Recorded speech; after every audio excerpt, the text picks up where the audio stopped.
Tinapon siya na parang basang-basahan matapos niyang isalba ang buhay nito. Habang nagpapakasarap sa marangyang handaan, ang babaeng umangkin ng lahat, nakaluhod si Winona sa putik. Yakap ang kakarampot na bayad sa kanyang sakripisyo. Hindi kailanman magpapakasal sa isang kargador ang anak ko, pandidiri ng ina nito. Ngunit walang kaalam-alam ang mga elitistang ito. Pinunasan niya ang kanyang luha. Matatakasan ba nila ang bagyong paparating? Tapos na ang trabaho mo. Heto ang tseke. Huwag mong isiping babagay ang isang hamak na kargador sa tabi ng anak ko. Ang malamig na boses ni Doña Celestina ay tila punyal na bumaon sa nakabibinging katahimikan ng kwarto. Isang makapal na bungkos ng pera ang walang pakundangang inihagis ng ginang sa ibabaw ng mesa. Sa mga sandaling iyon, naroon si Winona sa sulok ng silid.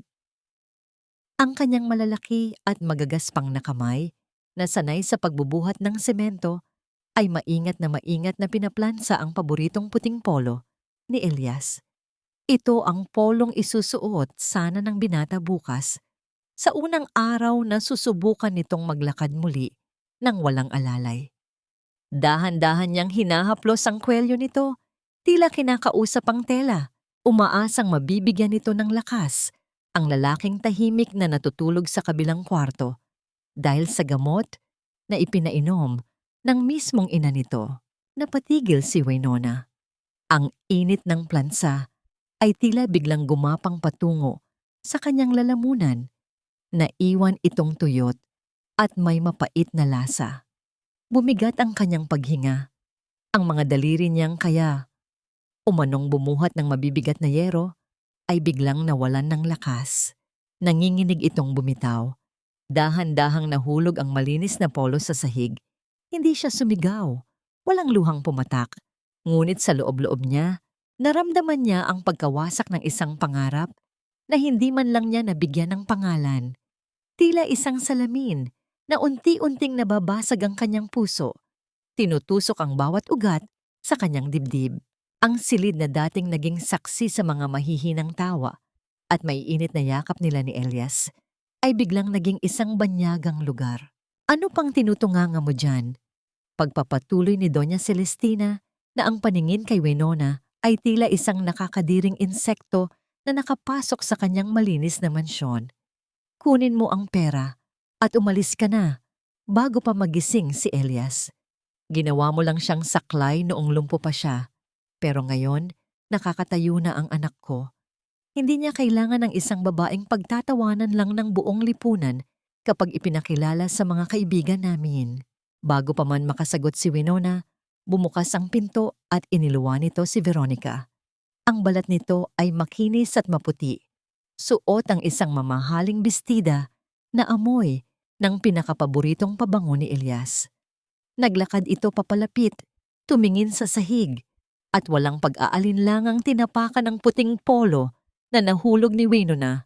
Oh, poor Winona. You really thought you had a chance? Nakanggising sabi ni Veronica habang nililibot ang tingin sa malalaking braso at magaspang na balat ni Winona. Ang baho ng kwartong ito. Amoy pawis ng isang obrero. Baka nakalimutan mo, kinuha ka lang ng Tita Celestina kasi kaya mong bumuhat ng lumpo. Yaya ka lang. Isang hamak na tagapag-alaga. Huwag mong pangaraping maging asawa ng isang Monteverde. Gamit ang dulo ng kanyang sapatos, sinipa ni Veronica ang murang telang bag ni Winona palabas ng pintuan. Ang mga lumang damit ng dalaga, kasama ang iilang barya at mumurahing suklay, ay nagkalat sa makintab na sahig ng pasilyo. Isa-isang pinulot ni Winona ang kanyang mga gamit. Sa bawat pagyuko, tila unti-unting nauupos ang natitira niyang dignidad. Gusto niyang ipagtanggol ang sarili. Gustong isigaw na noong mga gabing wasak si Elias at nawawalan ng pag-asa. Siya ang tahimik na yumakap at umalay. Noong umiwas si Veronica sa pag-aalaga, siya ang hindi napagod, gamit ang magagaspang ngunit tapat na mga kamay. Ngunit para saan pa? Ang mga taong nasa harapan niya ay hindi kailanman makakaintindi ng wikang sinasalita ng mga pusong nagmamahal ng tapat. Para sa kanila, ang pag-ibig ay nasusukat sa ganda ng mukha at yaman ng angkan. Kinuha niya ang kanyang bag, ngunit bago siya tumalikod, ay dahan-dahan niyang pinulot ang nayuping puting polo sa sahig. Pinagpagan niya ito, maingat na itinupi ng parisukat at ipinatong sa ibabaw ng upuan. Hindi niya ginalaw ang pera sa mesa. Ipadagdag niyo po yan sa abuloy ng konsensya niyo, senyora. Tahimik ngunit madiing sabi ni Winona at hindi na siya lumingon pa.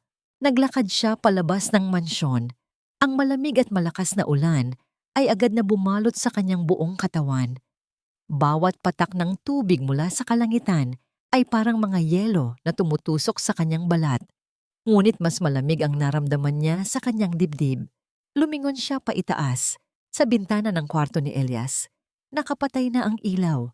Naririnig kaya ng lalaking mahalamin niya ang paghikbi ng kanyang puso mula sa malayo? O baka bukas, paggising nito, maniniwala rin itong umalis siya nang walang pasabi dahil tinanggap niya ang pera? Huminga ng malalim si Winona. Pilit na inihahakbang ang mga paa palayo sa nag-iisang tahanan na nagparamdam sa kanya na siya ay isang tunay na babae. Ngunit bago pa man siya makarating sa kanto ng madilim na kalsada, biglang nanlabo ang kanyang paningin. Ang pagod sa walang tulog na pag-aalaga, ang sakit ng pang-aalipusta, at ang lamig ng ulan ay nagsanib puwersa. Bumagsak ang kanyang malaking katawan sa gitna ng basang kalsada. Wala siyang maramdaman, kundi ang lamig ng semento sa kanyang pisngi. At sa huling sandali ng kanyang ulirat, isang nakakabulag na liwanag mula sa dalawang malalaking ilaw ng isang rumaragasang sasakyan ang mabilis na papalapit sa kanyang direksyon. Makatatakas pa ba siya sa kamatayan? O ito na ang katapusan ng isang pag-ibig na ipinaglaban ngunit kailanman ay hindi ipinagmalaki? Ang malamig na patak ng ulan na humahampas sa walang malay na pisngi ni Winona sa kasalukuyan ay tila naging isang malakas na ihip ng hangin na naghatid sa kanyang diwa pabalik sa isang maunos na hapon. Ilang buwan na ang nakalipas. Sa kanyang gunita, hindi madilim na kalsada ang kanyang kinahihigaan, kundi ang malawak, maalikabok, at magulong pook-gawaan sa kalagitnaan ng Maynila. Mabibigat na sako ng semento ang nakapatong sa kanyang malalapad na balikat, habang ang ibang mga lalaking trabahador ay nagpapahinga sa silong dahil sa pagbabadya ng ulan. Patuloy sa paghakot si Winona. Nakayuko siya habang tinitiis ang pamamanhid ng kanyang mga braso at ang mga matatalim na panunukso ng kanyang mga kasamahan. Naririnig niya ang mga mapangutyang bulong na tinatawag siyang babaeng barako, na walang sino mang lalaki ang magkakamaling umibig sa isang tulad niyang higante at may katawang pang-obrero. Hindi niya pinansin ang mga salitang tumutusok sa kanyang pagkatao. Sanay na siya. Para sa kanya, ang mahalaga ay ang halagang kikitain niya sa araw na yon upang mabuhay. Ngunit ang anumang kapayapaang pilit niyang binubuo sa kanyang isipan ay binasag ng pagtunog ng kanyang luma at basag na selpon mula sa bulsa ng kanyang maong. Nang makita ang pangalan ni Tita Flor, bumigat ang kanyang dibdib.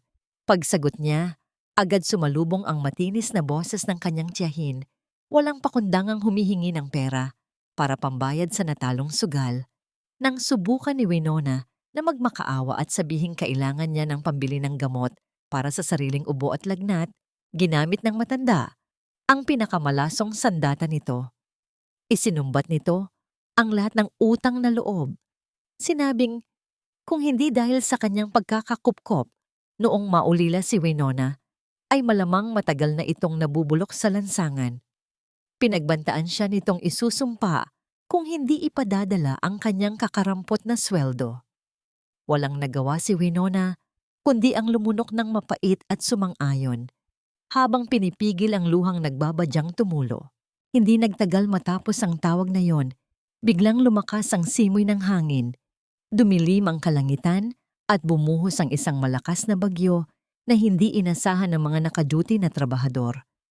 Sa gitna ng kaguluhan, dumating si Elias Monteverde ang bilyonaryong nagmamay-ari ng proyekto upang magsagawa ng biglaang inspeksyon.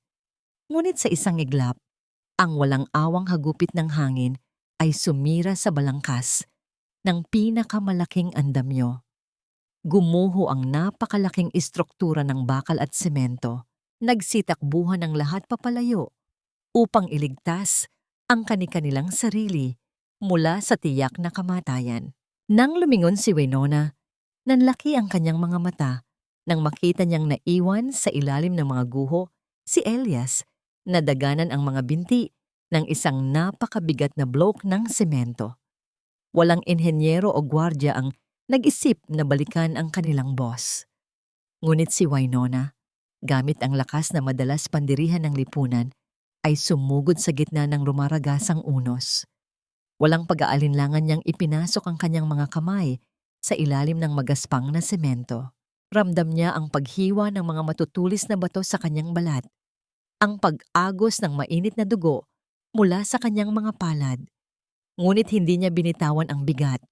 Umugong ang buong lakas mula sa kanyang mga buto hanggang sa unti-unti niyang naiangat ang blok, sapat upang mahila ng iilang matapang na bumalik ang duguang si Elias.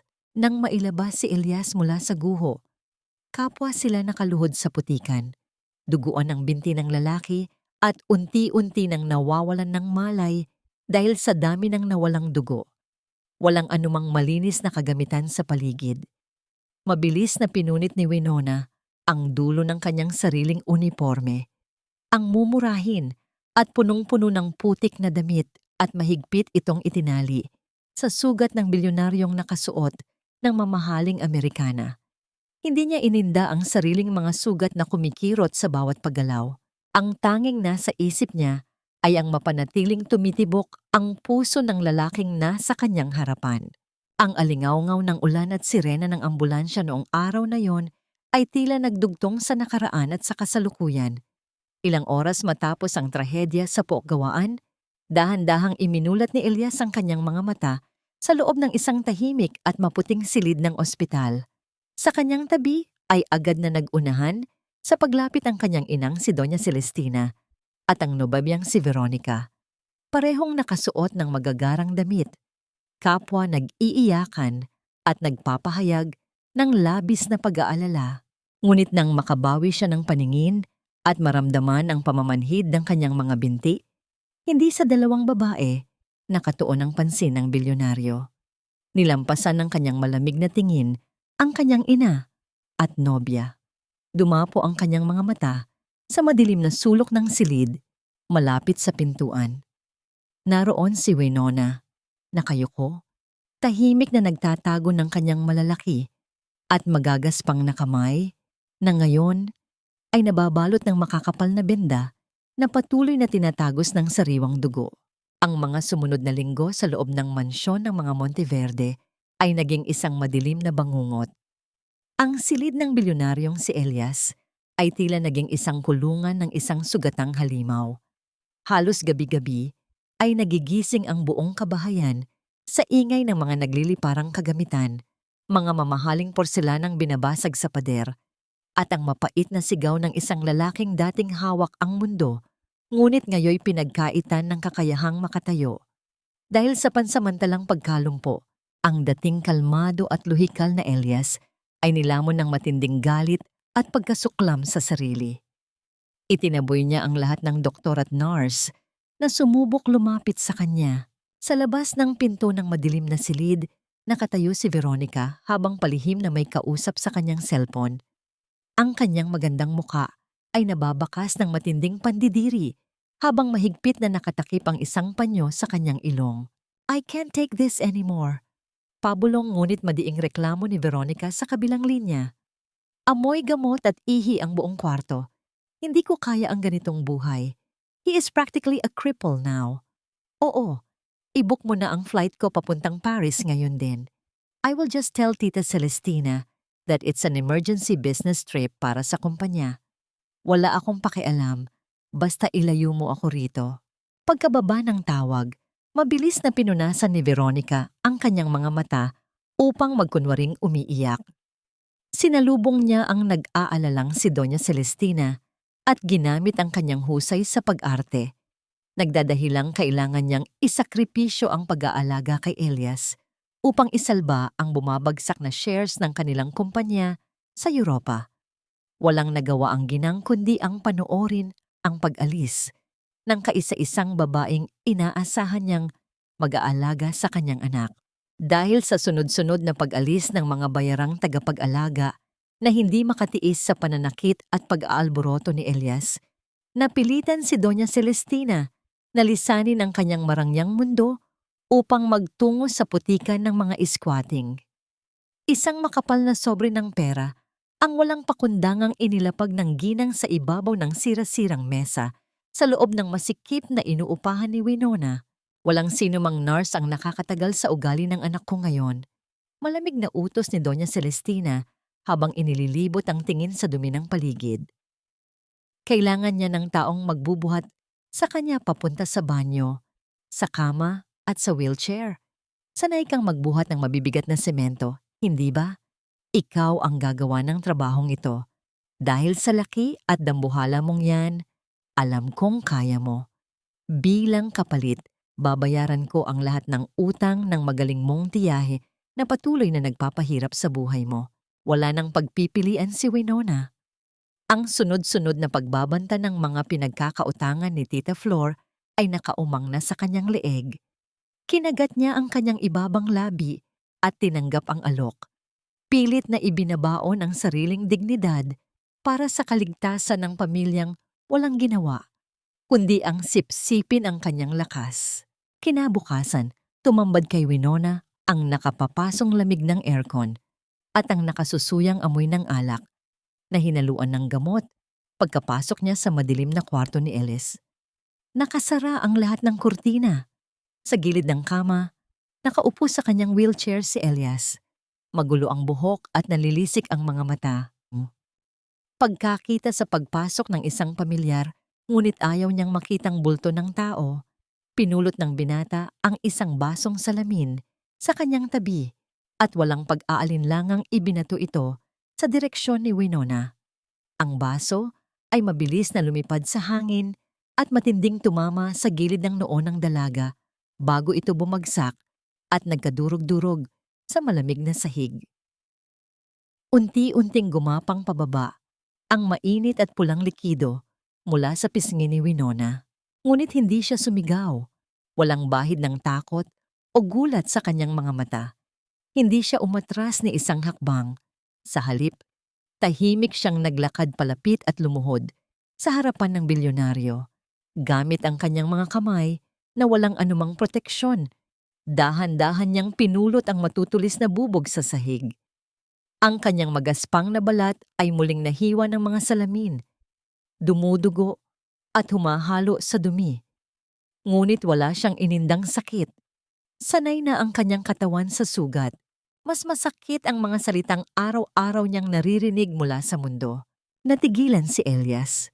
Ang puot sa kanyang mga mata ay unti-unting napalitan ng pagkabigla nang makita niya ang ginagawa ng dalaga.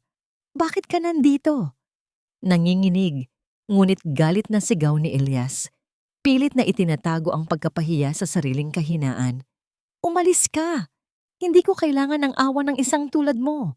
Wala kang maitutulong sa isang taong hindi na makapaglakad." Kalmadong tumingala si Winona. Ang kanyang mga mata ay puno ng determinasyon at isang kakaibang lambing na hindi inaasahan ng binata. "Kalahati ng buhay mo ay pinulot ko mula sa ilalim ng mga guho, Senyor." Malalim at buo ang boses na sagot ni Winona habang inilalapag ang mga bubog sa basurahan. "Huwag mong isiping hahayaan ko na lang na sirain mo ito ng ganito." Nang subukan ni Winona na tumayo upang kumuha ng pamunas para sa sahig, biglang umigkas ang kamay ni Elias. Mahigpit nitong hinawakan ang pulso ng dalaga. Napahinto si Winona. Ang init ng palad ng binata ay tila kuryenteng dumaloy sa kanyang balat na sanay sa lamig at pagpapabaya. "Bakit ikaw pa?" ganting tanong ni Elias Nakatitig sa mga peklat at sariwang sugat sa kamay ni Winona.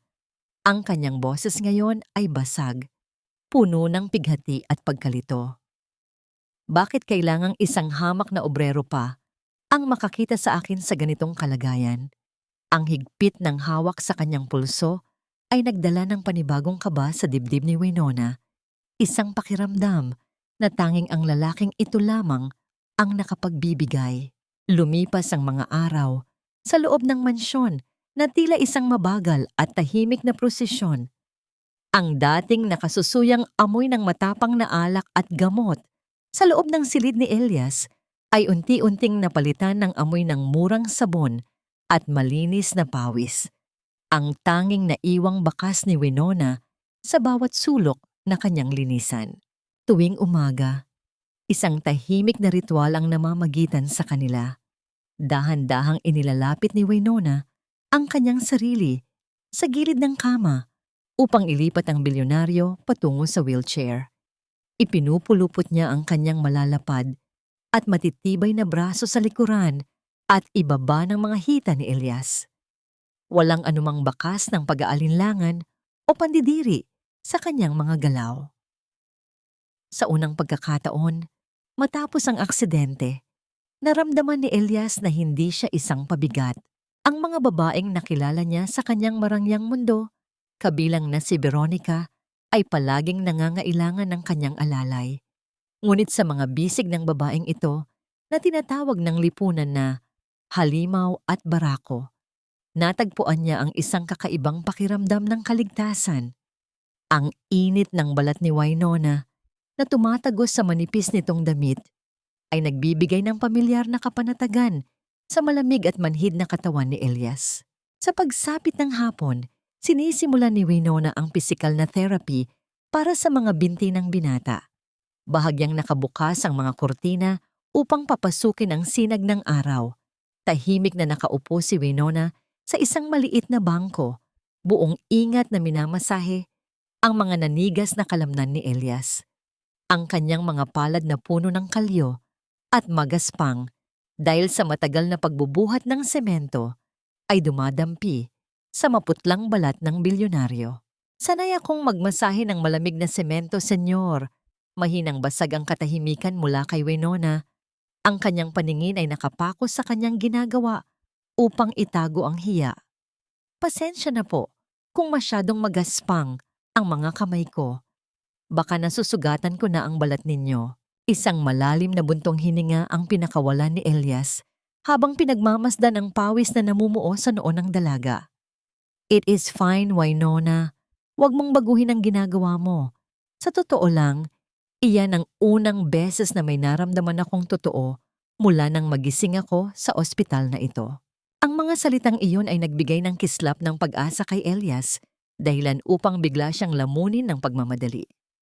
Sa isang iglap, pilit niyang itinukod ang kanyang mga kamay sa hawakan ng wheelchair at pilit na itinayo ang kanyang sarili nang walang pasabi. Ngunit ang kanyang mga binti ay tila mga lantang sanga na walang kakayahang sumuporta sa sarili nitong bigat. Nawalan siya ng balanse at mabilis na bumulusok paharap. Bago pa man tumama ang mukha ni Elias sa matigas na sahig, mabilis na naiharang ni Winona ang kanyang malaking katawan. Sinalo niya ang buong bigat ng binata. Dahil sa lakas ng puwersa, kapwa sila bumagsak sa ibabaw ng makapal na karpet. Isang nakakabinging katahimikan ang bumalot sa buong silid matapos ang pagbagsak.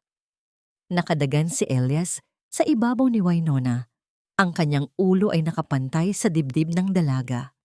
Sa posisyong yun, malinaw na narinig ng bilyonaryo ang mabilis at malakas na pagtibok ng puso ni Winona. Ang bawat kumpas nito ay tila isang awit ng kaba at lihim na pagtingin na matagal nang ikinukulong sa loob ng isang matapang na panlabas na anyo. Dahan-dahang inangat ni Elias ang kanyang paningin. Nagtama ang kanilang mga mata. Ang distansya sa pagitan ng kanilang mga mukha ay halos wala na. Ramdam nila ang init ng paghinga ng isa't isa. Namula ang buong mukha ni Winona, hindi sanay sa ganitong kalapit na titig mula sa isang lalaki. Nakita ni Elias sa mga matang iyon ang isang napakadalisay na pagkababae. Isang kahinaan na itinago sa likod ng malalaking braso at magagaspang na kamay. Maingat at nanginginig na itinulak ni Winona ang balikat ni Elias upang tulungan itong makabalik sa upuan. Pareho silang umiwas ng tingin, subalit ang naiwang init sa kanilang mga balat ay hindi na kayang burahin ng anumang lamig ng hangin. Nang sumapit ang 10 oras ng gabi, tanging ang maliwanag na ilaw mula sa maliit na lampara sa gilid ng kama ang nagbibigay ng liwanag sa silid. Nakaupo si Winona sa sahig. Ang kanyang likod ay nakasandal sa gilid ng kutsyon ni Elias habang nagbabantay. Akala niya ay tulog na ang binata, kaya't hindi niya napigilang ibulong sa hangin ang bigat na kanina pa nakadagan sa kanyang dibdib. Lagi nilang sinasabi na hindi daw ako nararapat tawaging babae. Malungkot at nanginginig na panimula ni Winona. Nakatingin sa sariling mga palad na puno ng hiwa at peklat. Masyado daw akong malaki, halimaw, babaeng barako. Kaya siguro walang naglalakas loob na lumapit. Kaya siguro tinataboy ako palabas noong gabing umuulan. Kasi tingin nila wala akong kakayahang masaktan. Hindi niya inaasahan ang marahang paggalaw mula sa kanyang likuran. Iminulat ni Elias ang kanyang mga mata. Kanina pa pala nakikinig sa bawat salitang lumalabas sa bibig ng dalaga. Dahan-dahan niyang ibinaba ang kanyang kamay mula sa kama at inabot ang mga nakabukas na palad ni Winona.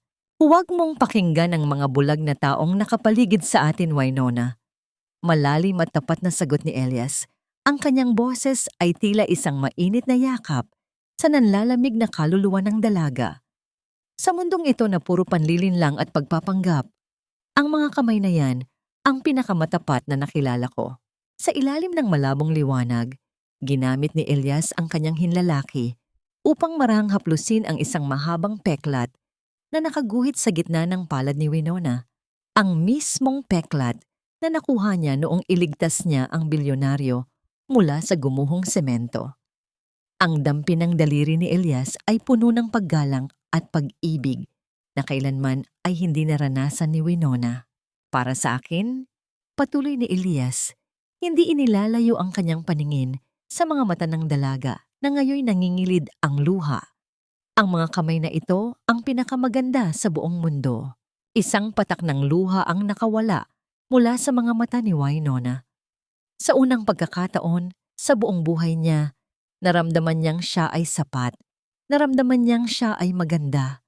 Dahil sa labis na pagod at sa kapayapaang hatid ng mga salita ni Elias, hindi nagtagal ay nakatulog si Winona habang nakasandal sa gilid ng kama. Ang kanyang kamay ay nanatiling hawak ng binata. Pinagmasdan ni Elias ang maamong mukha ng dalaga habang natutulog. Patuloy na hinahaplos ang mga peklat na nagsisilbing patunay ng kadakilaan nito. Ngunit ang tahimik na sandaling iyon ay panandalian lamang. Habang nakatingin si Elias sa labas ng malaking bintana kung saan nagmumula ang simoy ng gabi. Isang mabilis at matalim na kislap ng liwanag ang biglang nagmula sa mga halamanan sa labas ng mansyon. May isang taong nagtatago sa dilim at palihim na kinukuhanan sila ng litrato. Kumunot ang noo ni Elias. Isang kaba ang biglang sumibol sa kanyang dibdib. Bago pa man niya lubos na maunawaan ang panganib ng nagtatagong anino, isang nakakabulahaw at matinis na boses ang biglang umalingaw-ngaw mula sa mataas na tarangkahan ng mansyon. Binabasag ang katahimikan ng buong kabahayan. Palabasin niyo ang pamangkin kong magnanakaw. Nanggagalaiti at walang hiyang sigaw ni Tita Flor mula sa labas, nakikipagtalo sa mga gwardya. May utang sa akin ang babaeng yan. O baka naman nagpapakasarap na siya dyan sa loob at inaalok ang sarili sa lumpong bilyonaryo para makaahon kami sa hirap. Ilalabas ko ito sa mga dyaryo kapag hindi niyo ako pinapasok. Ang mapanirang boses na yon ay umabot hanggang sa kwarto ni Elias. Nagising si Winona nang puno ng takot at pagkalito. Ang kanyang mga mata ay nanlalaki habang nakatingin sa pintuan. Pilit na inaalam kung paano nahanap ng kanyang tiyahin ang nag-iisang lugar kung saan siya naging payapa. Mabilis na tinakbo ni Winona ang haba ng pasilyo pababa sa malaking tarangkahan ng mansyon. Pilit na inuunahan ang mga gwardyang naguguluhan sa kaguluhan. Pagbukas niya ng maliit na pinto ng gate, sumalubong agad sa kanya ang nanlilisik na mga mata ni Tita Flor. Wala itong pakialam kung nasa isang eksklusibong subdivision sila. Ang buong atensyon ng matanda ay nakatuon sa perang kailangan niya upang mabayaran ang nagpapatong-patong na pautang sa sugal. Hinila ni Winona ang kanyang tiyahin sa isang madilim na bahagi ng hardin upang itago ang kanilang usapan mula sa mga nakikiusyosong tauhan ng bahay. Pakiusap niya na ibinaba na niya ang lahat ng kanyang sweldo at wala na siyang maitutulong pa. Ngunit imbes na maawa, isang mapait na panunuya ang ibinalik ng matanda. Wala kang kwenta, nanggagalaiting bulong ni Tita Flor habang matalim na nakatitig sa kabuuan ng dalaga.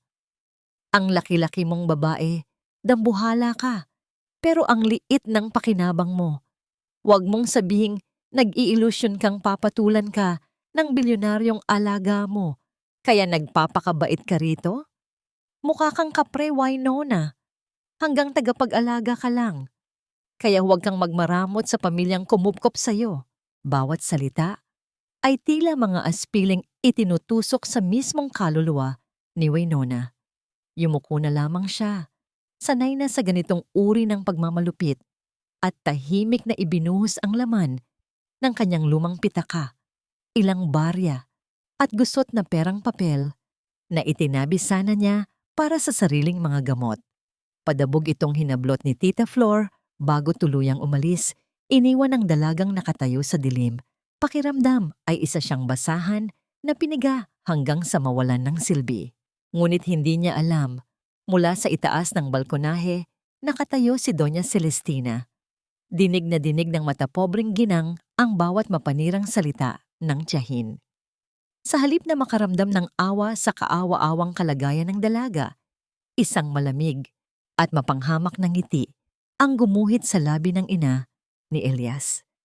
Nakakita siya ng isang perpektong kahinaan na maaari niyang gamitin. Kinabukasan, ipinatawag ni Doña Celestina si Winona sa kanyang pribadong silid-aklatan. Ang kwarto ay amoy ng mamahaling kape at lumang mga libro. Isang mundong kailanman ay hindi kabibilangan ng isang obrero. Umupo ang ginang sa isang malambot na silya. Ang boses ay kalmado, matamis, ngunit may nakatagong laso na dahan-dahang gumagapang. Naawa ako sa sitwasyon mo, Winona. Malumanay na panimula ni Doña Celestina habang sumisimsim ng tsaa. Narinig ko ang tiyahin mo kagabi. Mahirap ang maging mahirap, kaya nga malaki ang pasasalamat ko at inaalagaan mo ang anak ko ngayon.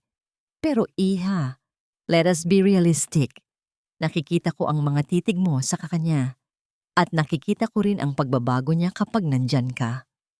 Nanigas si Winona sa kanyang kinatatayuan.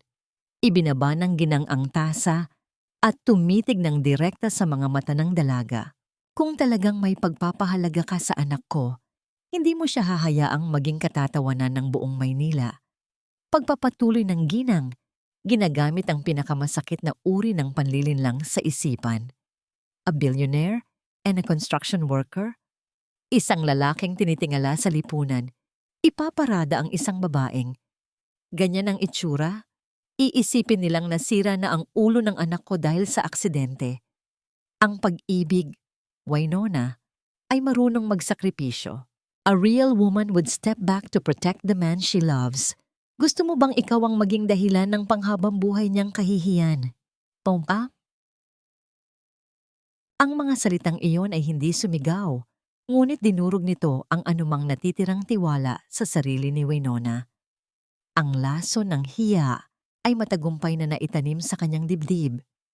Wala siyang naisagot, kundi ang tahimik na pagtango. Bago nagpaalam upang bumalik sa trabaho, ang puso ay kasing bigat ng tingga. Pagdating niya sa kusina upang ihanda ang hapunan ni Elias, lutang ang isip ng dalaga.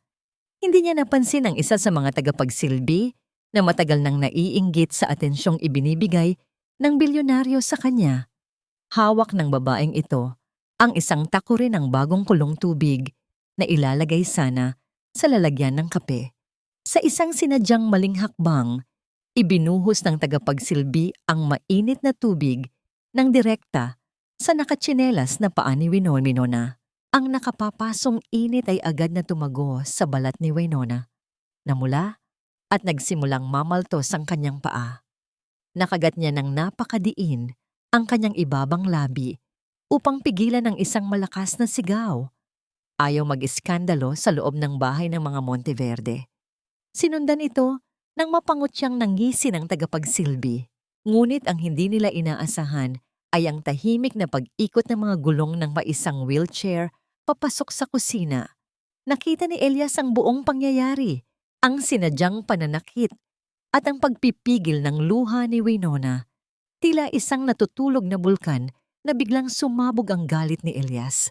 Ang kanyang malamig at madilim na presensya ay nagpatigil sa paghinga ng lahat ng nasa kusina. "Pack your things and get out of my house this instant!"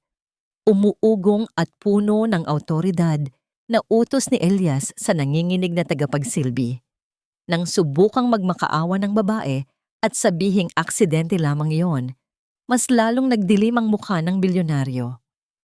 "Huwag na huwag ninyong babastusin ang babaeng nagligtas ng buhay ko at ang nag-iisang rason kung bakit pa ako humihinga ngayon. Kung sino man ang manakit sa kanya, ako ang makakalaban ninyo.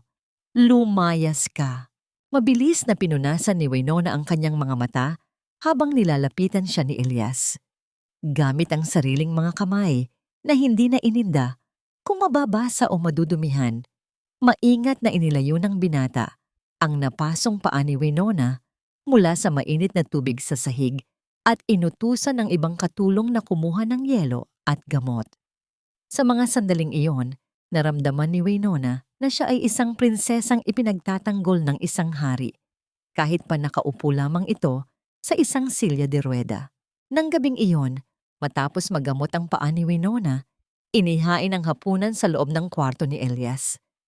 Laking gulat ng dalaga nang makita na imbes na mga mamahaling steak o pagkaing kanluranin na madalas nitong kainin, isang malaking mangkok ng pamilyar na ulam ang nakahapag. Chicken adobo, ang paboritong lutong bahay ni Winona na palagi niyang binibili sa gilid ng kalsada noon. Hindi ko alam kung bakit bigla akong nag-crave ng ganitong pagkain. Formal ngunit may itinatagong lambing na dahilan ni Elias. Iniiwas ang kanyang paningin upang hindi mahuli ang kanyang pagsisinungaling. Ipinasadya niya talaga ito sa punong tagapagluto dahil alam niyang hindi pa kumakain si Winona simula pa kaninang tanghali. "Masyadong marami ito para sa akin. Umupo ka rito at samahan mo akong kumain.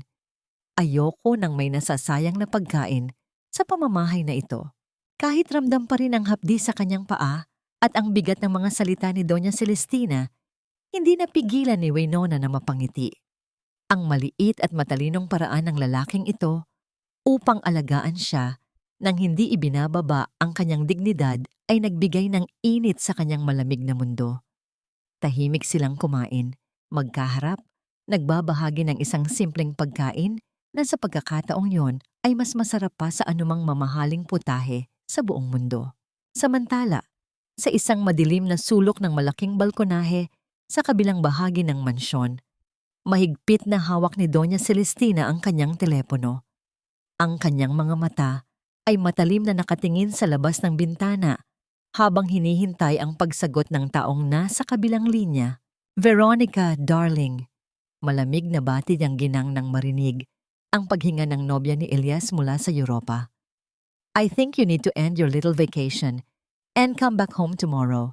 May isang asong kalye na masyado nang nagiging komportable sa loob ng pamamahay ko. Oras na para linisin natin ang dumi rito bago pa tuluyang masira ang reputasyon ng pamilya natin." Habang isinasaayos ng ginang ang kanyang maitim na plano, isang tahimik at malalim na pangako naman ang namumuo sa loob ng silid ng bilyonaryo. Oras ng pagtulog, habang inaayos ni Winona ang kumot ni Elias, Biglang hinawakan ng binata ang magaspang at may peklat na kamay ng dalaga. Tiningnan niya ang paa nitong may benda. Pagkatapos ay itinaas ang kanyang paningin sa mga mata nitong laging nagtatago ng kalungkutan. Nakikita ko ang pilit mong itinatago, Winona. Mahinang bulong ni Elias. Ang kanyang boses ay tila isang sumpa sa harap ng kalangitan. Alam kong pakiramdam mo ay isa kang pabigat sa akin dahil sa mga matang nakapaligid sa atin. Ngunit tandaan mo ito. Bukas na bukas din, tatayo ako. Hahakbang ako gamit ang sarili kong mga paa.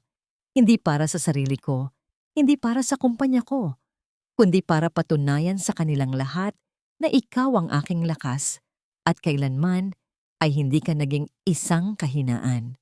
Isang mainit na luha ang tuluyang nakawala sa mga mata ni Winona habang mahigpit na ginantihan ang hawak ng lalaking handang labanan ang sariling kahinaan para lamang itaas ang kanyang halaga. Ang unang hakbang, ito ang babago sa lahat. Ang mga unang sinag ng araw na tumagos sa manipis na kortina ng silid ay naging saksi sa isang tahimik na himala. Pinunasan ni Winona ang pawis sa kanyang noo habang nakatayo ilang hakbang ang layo mula sa kinauupuan ni Elias. Naroon ang bilyonaryo, nakahawak ng mahigpit sa mga gilid ng kanyang wheelchair. Ang mga ugat sa kanyang braso ay litaw na litaw dahil sa tindi ng puwersang iginagawad niya upang itulak ang sariling bigat pataas. Nanginginig ang mga binti ng binata. Bawat hibla ng kanyang kalamnan ay tila sumisigaw sa sakit at pagtutol matapos ang mahabang panahong hindi nagagamit. Ngunit nang iangat niya ang kanyang paningin at makita ang mga matang puno ng pag-asa at paniniwala mula kay Winona na nakalahad ang mga braso, nakahanap si Elias ng lakas na higit pa sa anumang medikal na siyensya. Dahan-dahan, pinakawalan niya ang kanyang pagkakahawak sa upuan. Itinukod niya ang kanyang mga paa sa sahig. Tumayo siya ng tuwid. Huminga ng malalim si Elias at inihakbang ang kanyang kanang paa. Isang mabigat na hakbang. Sumunod ang kaliwa. 3 hakbang na puno ng paghihirap. Ngunit bawat isa ay naglalapit sa kanya sa babaeng nagbalik ng kanyang buhay. Sa ika-4 na hakbang, nanghina ang kanyang tuhod at nawalan siya ng balanse. Agad na sumulong si Winona at sinalo ang buong bigat ng binata. Mahigpit silang nagyakap. Ang mga braso ni Winona ay nagsilbing pinakamatibay na sandigan ni Elias. Sa gitna ng mainit na yakap, naramdaman ni Winona ang maiinit na luha na tumulo mula sa mga mata ng lalaking kinatatakutan at iginagalang ng marami. Inilayo ng bahagya ni Elias ang kanyang mukha, hinawakan ang kanyang 2 kamay, ang magaspang na pisngi ng dalaga, at ginawaran ito ng isang malambot at matagal na halik sa noo. Ang halik na yon ay hindi naghahanap ng pagnanasa, kundi isang purong pagkilala at pasasalamat. Kasabay ng paglapat ng kanyang mga labi sa balat ni Winona ay ang isang pangako na bukas ng gabi. Sa harap ng lahat, ipapakilala niya kung sino ang tunay na may-ari ng kanyang puso. Ngunit ang kaligayahang inukit sa umaga ay mabilis na buburahin ng kadiliman sa pagsapit ng takip-silim. Dala ang isang mamahaling bandehado, pumasok si Doña Celestina sa silid ng kanyang anak na may dalang matamis na ngiti na nagtatago ng matinding lason. Nag-alok siya ng isang mainit na tsaa upang ipagdiwang ang muling pagtayo ni Elias. Walang kamalay-malay ang binata na ang inuming iyon ay hinaluan ng isang malakas na gamot na pampatulog. Ilang minuto lamang matapos maubos ang tsaa, pumigat ang mga talukap ng mata ni Elias at siya ay nahulog sa isang napakalalim na pagtulog. Hindi alintana ang bagyong paparating sa buhay ng babaeng kanyang pinakamamahal. Ang mga sumunod na tagpo ay tila isang malupit na ikot ng kapalaran na nag-uugnay sa madilim na kalsada ng kasalukuyan. Habang maingat na pinaplansa ni Winona ang puting polo ng binata, pumasok ang matapobreng ina, kasunod ang pagdating ni Veronica mula sa Europa. Sa harap ng natutulog na si Elias, Walang awang itinapon ni Doña Celestina ang makapal na pera at mga masasakit na salita na nagdurugo sa puso ng dalaga. Sinundan ito ng pagtapak ni Veronica sa paboritong damit ng binata at ang malupit na pagsipa sa mga kagamitan ni Winona palabas sa gitna ng malakas na ulan. Naglakad siya palabas ng mansyon nang walang luhang lumalabas sa mga mata dahil tuyot na ang kanyang kaluluwa sa labis na sakit. Hinayaan niyang balutin siya ng malakas na ulan, naghahanap ng kahit na anong init, ngunit ang mundo ay puno lamang ng lamig. Hanggang sa hindi na kinaya ng kanyang malaking katawan ang bigat ng pagtataksil ng tadhana at bumagsak siya sa gitna ng sementadong kalsada, saktong papalapit ang nakakabulag na liwanag mula sa isang rumaragasang sasakyan. Ngunit ang tadhana ay may naiwang isang maliit na awa. Napatapak ng madiin sa preno ang nagmamaneho. Ang sasakyan ay huminto ilang pulgada lamang mula sa walang malay na katawan ni Winona. Bumukas ang pinto ng lumang sasakyan at nagmamadaling bumaba ang isang ginang na may katandaan. Suot ang isang simpleng damit na basa na ng ulan. Siya ay isang mabait na kapitbahay mula sa squatter na lugar kung saan nakatira ang dalaga. Sa tulong ng iilang na padaan, isinakay nila ang malaking katawan ni Winona patungo sa kaligtasan, palayo sa mundong nagbigay sa kanya ng panandaliang pag-ibig na nagtapos sa panghabang buhay na pilat. Sa kabilang banda, sa loob ng mainit at marangyang silid na kanyang iniwanan, walang nakapansin sa isang maliit na bagay na nahulog mula sa buhok ni Winona habang siya ay pinapalayas. Isang mumurahin at sirang ipit sa buhok. Nayari sa plastik ang tahimik na nakasiksik sa ilalim ng malambot na unan ng natutulog na si Elias. Ito lamang ang tanging saksi sa katotohanang siya ay sa pilitang itinaboy at hindi kailanman kusang lumisan. Nang makabalik sa masukal at madilim na squatting area, inihiga ng mabait na ginang si Winona sa isang lumang higaan. Mataas ang lagnat ng dalaga. Ang kanyang buong katawan ay nanginginig sa matinding ginaw at sakit na nanunuot hindi lamang sa kalamnan, kundi sa kaibuturan ng kanyang puso. Habang siya ay pinupunasan ng maligamgam na tubig upang ibaba ang temperatura, walang patid ang mahinang pag-ungol at pagbuka ng bababong ng mga labi ni Winona. Sa gitna ng kanyang kahibangan at matinding lagnat, isang pangalan lamang ang kanyang patuloy na isinasambit. Paulit-ulit siyang humihingi ng tawad kay Elias, nangangakong hindi na siya kailanman babalik upang hindi maging sanhi ng pagkapahiya ng lalaking naging unang dahilan ng kanyang pagngiti. Ang kanyang pagbabalik sa putikan ay ganap na, at ang sakit ng naudlot na kaligayahan ay isang sugat na tila imposibleng maghilom. Mabigat at tila binibiyak ang ulo ni Elias nang dahan-dahan niyang imulat ang kanyang mga mata. Ang matingkad na sikat ng araw mula sa malaking bintana ay nagbigay ng pansamantalang pagkabulag, ngunit ang unang hinanap ng kanyang diwa ay ang pamilyar at mainit na presensya sa kanyang tabi. Inasahan niyang makikita ang malaking bulto ni Winona na nag-aayos ng kanyang mga damit o ang magagaspang nitong kamay na naghihintay na umalalay sa kanya. Subalit, sa halip na ang babaeng nagturo sa kanyang lumakad muli, isang makinis at maputing kamay ang mahigpit na nakahawak sa kanyang braso. Nakatungo sa gilid ng kanyang kama, si Veronica. Wala ang mga nagkikinangang alahas at mamahaling bestida nito. Suot lamang nito ay isang simpleng puting blusa, kunwaring gusot at pagod na pagod, habang pinipilit na pumatak ang mga pekeng luha mula sa kanyang mga mata. "Oh my God, Elias, thank God you are awake," nag-aalalang bati ni Veronica, agad na yumakap sa leeg ng binata. Ang paboritong pabango ng babae na matapang at matamis ay mabilis na pumasok sa ilong ni Elias.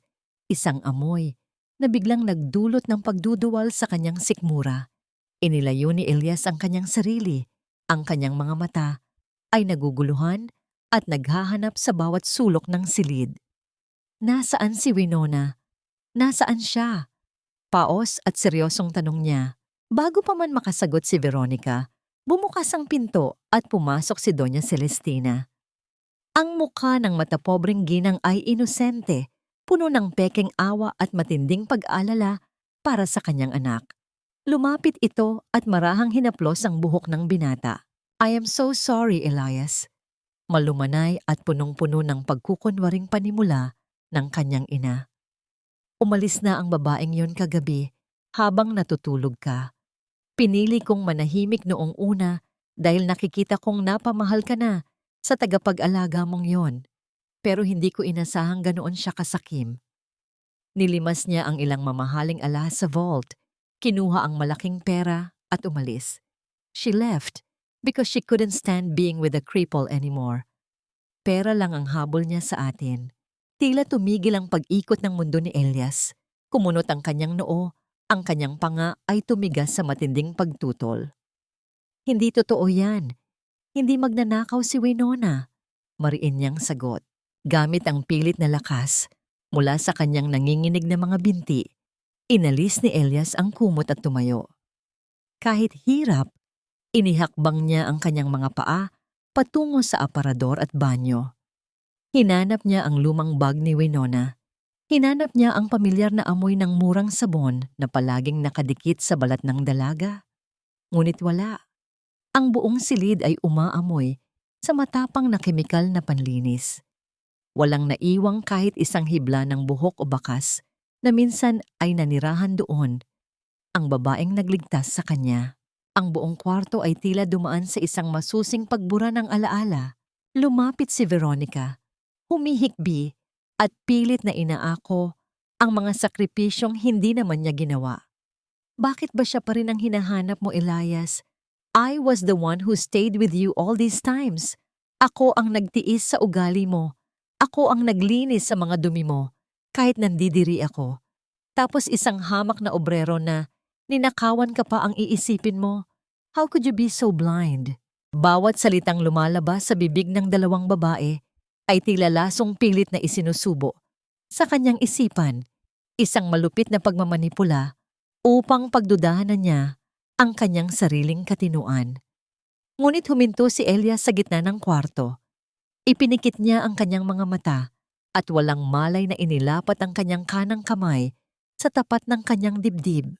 Sa kailaliman ng kanyang puso, naramdaman muli ni Elias ang alingawngaw ng mabilis at malakas na tibok ng puso ni Winona noong araw na bumagsak sila sa carpet. Naalala niya ang init ng mga luhang pumatak mula sa mata ng dalaga nung ipangako niyang tatayo siya para dito. Ang ganitong klaseng pag-ibig at sakripisyo ay kailanman hindi kayang pekein ng isang magnanakaw. Ang babaeng nahihiyang ipakita ang sariling mga peklat ay hindi kailanman magagawang magnakaw ng alahas para lamang tumakas. Nang imulat ni Elias ang kanyang mga mata, nawala ang bakas ng pagkalito. Napalitan ito ng isang malamig at nakapangingilabot na katahimikan na pagtanto niyang wala siyang laban kung magpapadala siya sa galit sa mga sandaling iyon. Kailangan niyang sumakay sa kanilang laro. "Gusto ko munang magpahinga. Iwan niyo muna ako." Walang emosyong utos ng binata. Hindi na tiningnan ng ina at ang nobya. Nagkatinginan si Doña Celestina at Veronica. Isang mabilis at palihim na ngiti ng tagumpay ang sumilay sa kanilang mga labi bago sila lumabas ng kwarto. Akala nila ay matagumpay nilang nabulag ang bilyonaryo. Nang sumara ang pinto, nanatiling nakatayo si Elias. Ang kanyang isip ay naghahanap ng kasagutan. Kung sadyang ninakaw ni Winona ang mga alahas, bakit hindi nito dinala ang mumurahing kwintas na palagi nitong suot? Naglakad siya pabalik sa kama.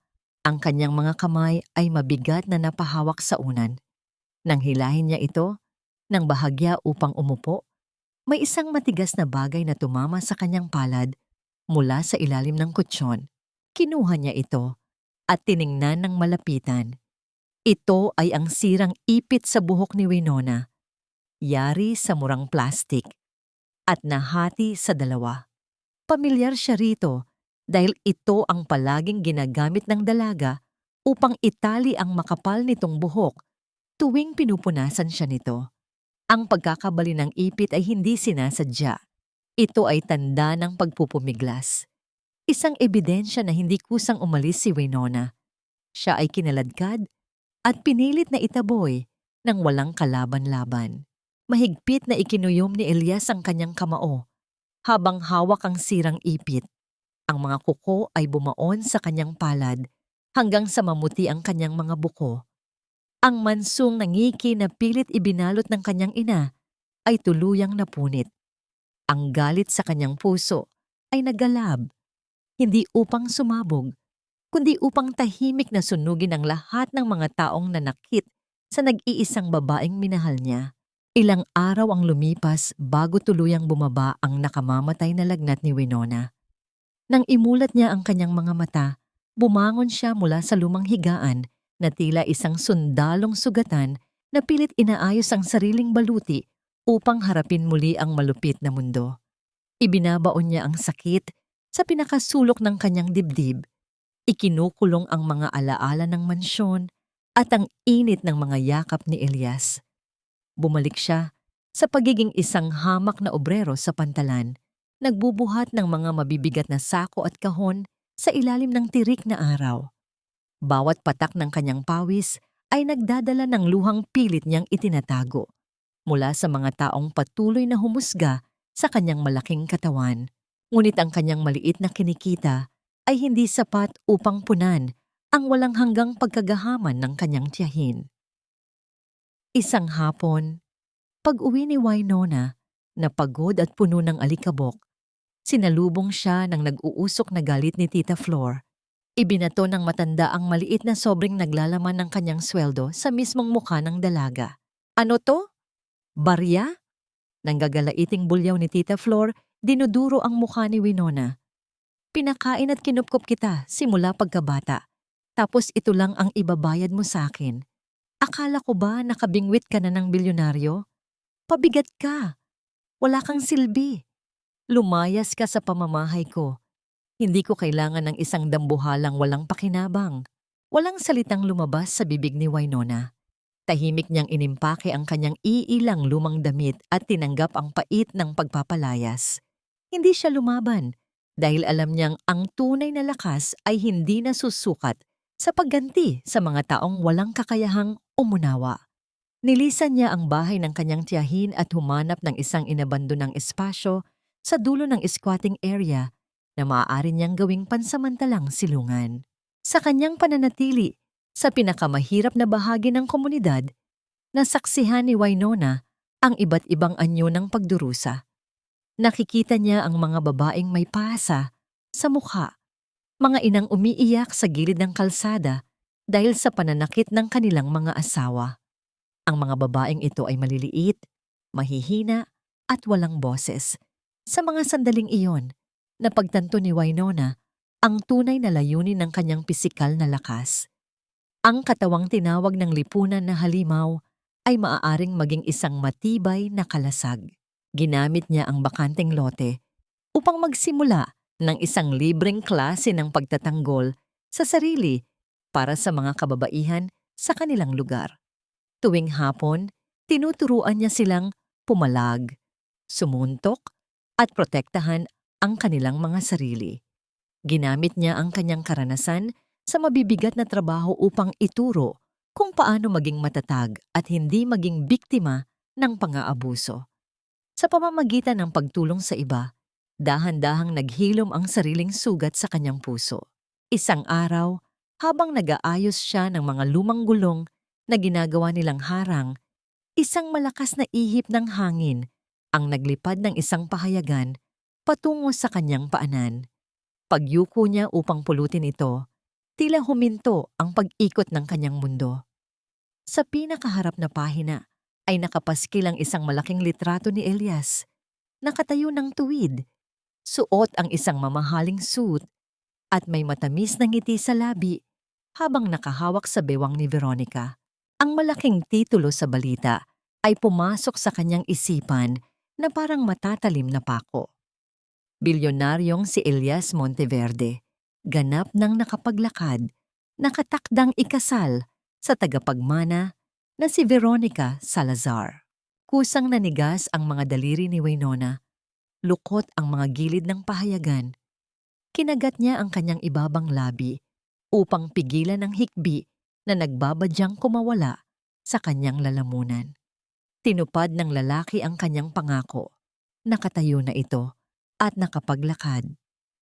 Ngunit ang kamay na hawak nito habang humaharap sa tagumpay ay hindi ang sa kanya.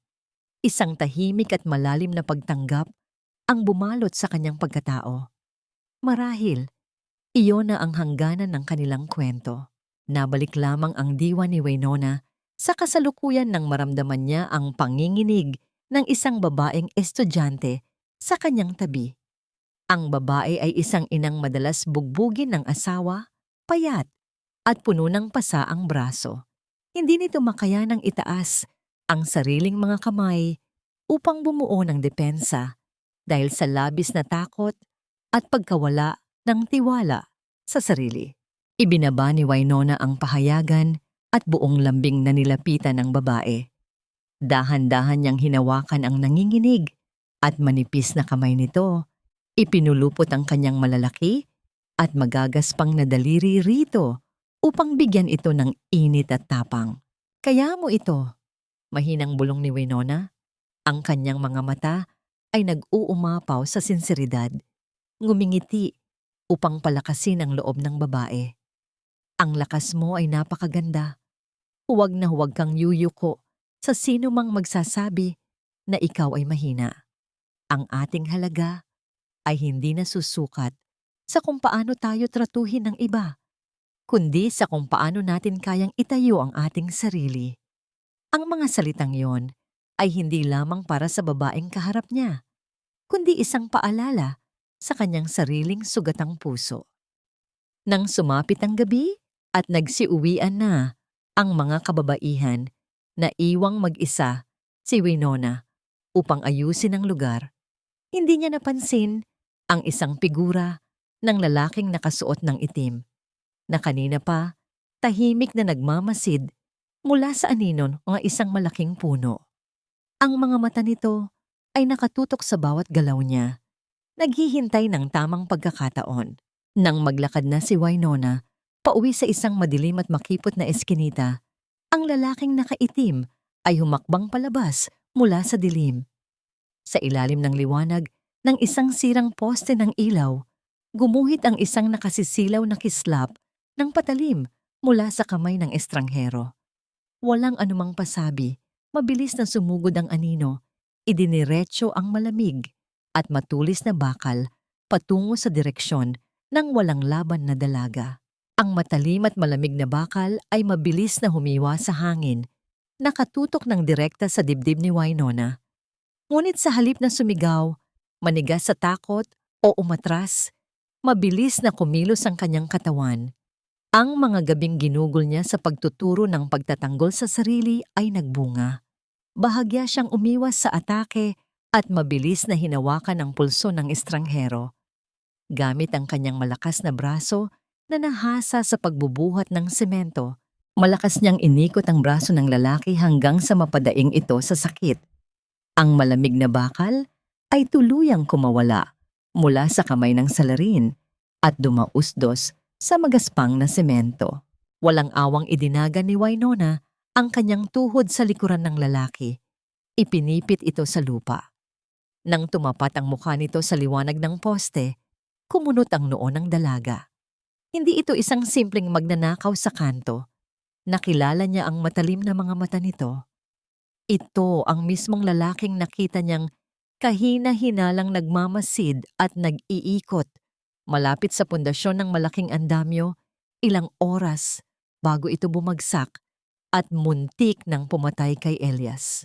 Sa ilalim ng matinding takot at sakit mula sa pagkakaipit, nauutal na umamin ang lalaki. Hindi siya inutusan ni Doña Celestina o ni Veronica, kundi ni Mateo, ang dating pinagkakatiwalaang matalik na kaibigan ni Elias. Pinapahanap siya nito upang patahimikin ng tuluyan dahil sa takot na may napansin siya noong araw ng trahedya sa Pogawan. Ginamit ni Winona ang isang makapal na alambre sa gilid ng basurahan upang igapos ang kamay at paa ng salarin bago niya ito kinaladkad at ibinigay sa mga rumesponding pulis ng kanilang barangay. Habang hinaharap ni Winona ang panganib sa madilim at maputik na eskinita, isang tahimik at mas mapanganib na laro naman ang nagaganap sa loob ng nagliliwanag na mansyon ng mga Monteverde. Nakaupo si Elias sa mahabang hapagkainan, tahimik at kalmadong sumisimsim ng alak. Nagpapanggap siyang isang masunuring anak. Tango lamang siya ng tango sa bawat detalye ng engranding kasal na masayang pinag-uusapan ng kanyang ina at ni Veronica. Akala ng dalawang babae ay tuluyan na nilang nakontrol ang isip at damdamin ng bilyonaryo. Wala silang kaalam-alam na sa likod ng maamong mukha ni Elias ay isang nag-aalab na apoy ng paghihiganti. Pagsapit ng 10 oras ng gabi, nang tulog na ang lahat ng tao sa mansyon, nagkulong si Elias sa loob ng kanyang madilim na silid-aklatan. Binuksan niya ang kanyang laptop. Isang mensahe ang pumasok mula sa pinakamagaling na pribadong imbestigador na lihim niyang inupahan. Laman nito ang isang video file, ang mga tinanggal na kopya mula sa imbakan ng kamera de seguridad ng mansyon na inakala ni Doña Celestina na tuluyan na niyang nabura. Nanginginig ang daliri ni Elias nang pindutin niya ang video. Walang tunog ang footage, ngunit ang mga galaw ng tao sa screen ay sapat na upang durugin ang kanyang kaluluwa. Napanood niya kung paano pumasok ang kanyang ina sa kwarto niya noong gabing nakatulog siya dahil sa lason sa tsaa. Nakita niya ang walang awang paghahagis ng ina ng bungkos ng pera sa mukha ni Winona. Nakita niya ang pagpasok ni Veronica, ang matapobreng pagtapak nito sa kanyang puting polo at ang pagmamalupit na sipa sa mga gamit ng dalaga palabas ng bintana sa gitna ng malakas na ulan. Ngunit ang pinakadurog na bahagi ng video para kay Elias ay ang sumunod na tagpo. Sa kabila ng matinding pang-aalipusta at pagpapalayas, nakita niyang yumuko si Winona, hindi upang pulutin ang perang ibinato sa kanya, kundi upang maingat na damputin ang kanyang nayuping polo. Nakita ni Elias kung paano pinagpagan ni Winona ang damit, tinupi ito ng maayos, at inilapag sa ibabaw ng upuan na may halong pagmamahal, bago ito tuluyang naglakad palabas at nawala sa dilim. Isang tahimik na luha ang dahan-dahang pumatak mula sa mga mata ni Elias. Tila iyon na lamang ang natira para sa kalupitan ng sarili niyang pamilya. Ikinuyom niya ang kanyang mga kamao. Sa sobrang higpit, bumaon ang mga kuko sa kanyang palad hanggang sumingaw ang sariwang dugo. Ngunit ang sakit na yon ay walang-wala kumpara sa kirot na naramdaman niya para sa babaeng nag-alaga sa kanya. Isang malaking katanungan ang nabuo sa isip ng bilyonaryo habang pinupunasan ang kanyang luha. Kung si Mateo ang nagplano ng pagbagsak ng andamyo at si Veronica ang sumira sa imahe ni Winona, ano ang totoong ugnayan ng kanyang nobya sa traidor niyang kaibigan at bakit pareho nilang nais burahin si Winona sa mundo? Kinabukasan, ang sinag ng araw ay masayang pumasok sa malaking bintana ng hapagkainan. Nakasuot ng magandang sutla si Veronica, masayang hinihiwa ang kanyang almusal habang nagkukwento tungkol sa disenyo ng kanyang magiging damit pangkasal. Kalmadong humigop ng kape si Elias, ang kanyang mga mata ay malamig na nakatitig sa nobya. Ibinaba ni Elias ang kanyang tasa. Ang dulo ng kanyang tinidor ay marahang tumama sa platong porselana. "Do you like the rain, Veronica?" Biglaan at formal na tanong ni Elias. Ang kanyang boses ay tila yelo na bumalot sa buong kwarto. Tumigil sa pagnguya si Veronica, bahagyang naguluhan sa kakaibang tanong ng binata. "Ulan? Well, it's fine. Nakaka-relax kung minsan kapag nasa loob lang ng bahay. Bakit mo naman naitanong, honey?" Dahan-dahang sumandal si Elias sa kanyang upuan. Ang mga mata ay hindi bumibitaw sa pagtitig sa kaluluwa ng babae. "Wala naman. Naalala ko lang. Labis ko kasing kinasusuklaman ang mga taong walang awang nagtatapon ng mga gamit palabas ng bintana sa gitna ng malakas na bagyo." Ang hawak na tinidor ni Veronica ay aksidenteng nadulas mula sa kanyang mga daliri at bumagsak sa pinggan. Ang pamumula ng kanyang pisngi kanina ay mabilis na napalitan ng nakapangingilabot na pamumutla, habang ang isang butil ng malamig na pawis ay unti-unting namuo sa gilid ng kanyang noo. Ginamit ni Elias ang mga impormasyong ibinigay ng kanyang inupahang imbestigador upang tahakin ang daan patungo sa pinakamahirap na bahagi ng lungsod. Tahimik na huminto ang makina ng kanyang sasakyan sa isang madilim na kanto, malayo sa paningin ng mga tao.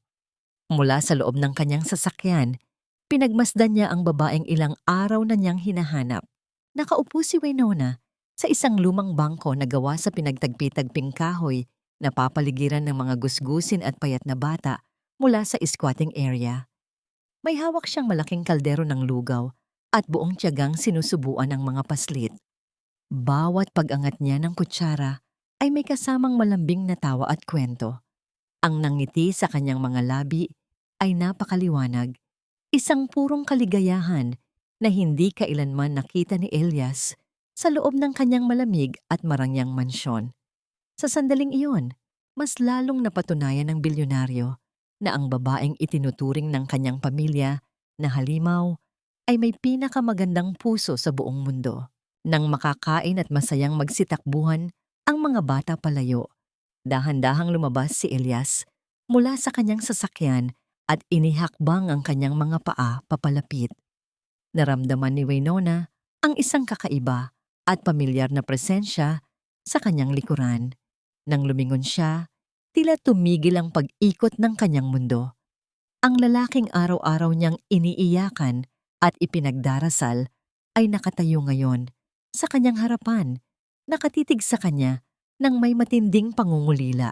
Ngunit sa halip na lumapit at yakapin siya, isang malamig na takot ang kumapit sa puso ni Winona. Bumalik sa kanyang alaala ang matitinding babala ni Doña Celestina at ang larawang nakita niya sa pahayagan, ang binata kasama si Veronica. Kinagat niya ang ibabang labi hanggang malasahan ang sariling dugo. Saka pinilit isuot ang isang matigas at malamig na anyo. Dahan-dahan siyang umatras, 3 hakbang palayo. "Anong ginagawa mo rito?"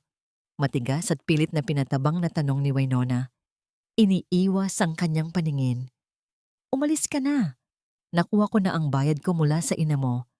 Tama ang mga nasa balita at ang iniisip ng pamilya mo. Pera lang ang habol ko sa'yo simula pa noong una. Ginawa ko lang ang trabaho ko." Hindi sumagot si Elias. Hindi siya naniniwala sa anumang kasinungalingang lumalabas sa bibig ng dalaga, dahil ang mga mata nito na namumula sa pamumuo ng luha ay sumisigaw ng kakaibang katotohanan. Patuloy siyang humakbang papalapit hanggang sa maramdaman ni Winona ang malamig na pader sa kanyang likuran. Wala nang maiatras. Nang subukan ng dalaga na tumalikod upang tumakas, mabilis na iniabot ni Elias ang kanyang mga braso at mahigpit itong niyakap mula sa likuran. Ibinaba niya ang kanyang muka at isinubsob ito sa balikat ni Winona. Ang paglapat ng kanilang mga katawan ay nagdulot ng isang matinding kuryente ng pananabik. Ang pamilyar na init at amoy ng lalaking ito ay mabilis na tumunaw sa lahat ng pader na pilit itinayo ng dalaga upang protektahan ang kanyang sarili. "Patawad kung pinaghintay kita sa ulan." Nanginginig at puno ng pagmamahal na bulong ni Elias. Ang bawat salita ay tumatagos sa balat ni Winona. "Alam ko ang totoo. Nakita ko ang lahat. Patawad dahil hindi kita naprotektahan noong gabi na pinakakailangan mo ako." Ang mga salitang iyon ang tuluyang nagpabagsak sa pilit na katatagan ni Winona. Isang malalim at mapait na hikbi ang nakawala sa kanyang mga labi. Tuluyan siyang gumuho at umiyak sa mga bisig ng lalaki. Inilalabas ang lahat ng sakit, pangaalipusta at kalungkutan na kanyang tiniis ng mag-isa. Dahan-dahang iniharap ni Elias ang dalaga. Kumuha ang bilyonaryo ng isang mamahaling panyong sutla mula sa bulsa ng kanyang Amerikana. Walang anumang bahid ng pandidiri, inangat niya ang kanyang kamay at maingat na pinunasan ang mantsa ng uling mula sa pagluluto at ang mga luhang patuloy na umaagos sa magaspang na pisngi ni Winona. Bawat dampi ng panyo ay may kasamang paggalang at pagsamba sa babaeng kaharap niya. Subalit sa gitna ng madamdaming tagpong iyon, isang mabilis at tahimik na kislap ng liwanag ang nagmula sa ibabaw ng bubong ng isang kalapit na bahay. May isang taong palihim na nagmamasid at kumukuha ng litrato sa kanilang pag-uusap. Hindi napansin ni Elias ang kislap sa dilim, ngunit ang malamig na simoy ng hangin na dumampi sa balat ni Winona ay sapat na upang gisingin siya sa malupit na katotohanan. Sila ay nagmula sa magkaibang mundo at ang pagsasama nila ay magdadala lamang ng pagkasira sa pangalan ng lalaking kanyang minamahal. Buong lakas at pagpapasyang itinulak ni Winona ang dibdib ni Elias.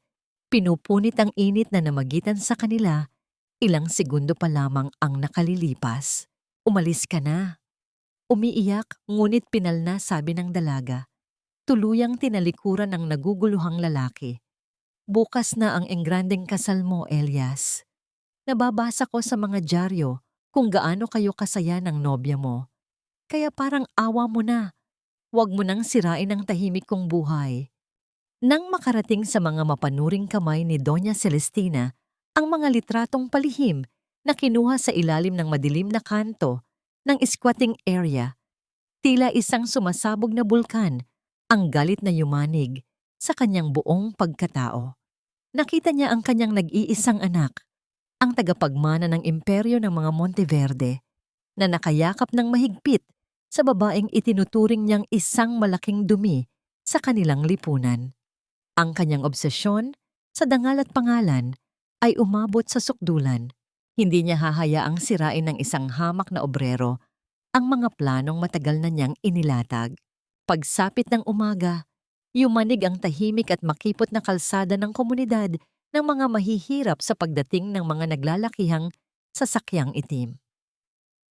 Bumaba si Doña Celestina, baka sa kanyang muka ang matinding pandidiri sa paligid.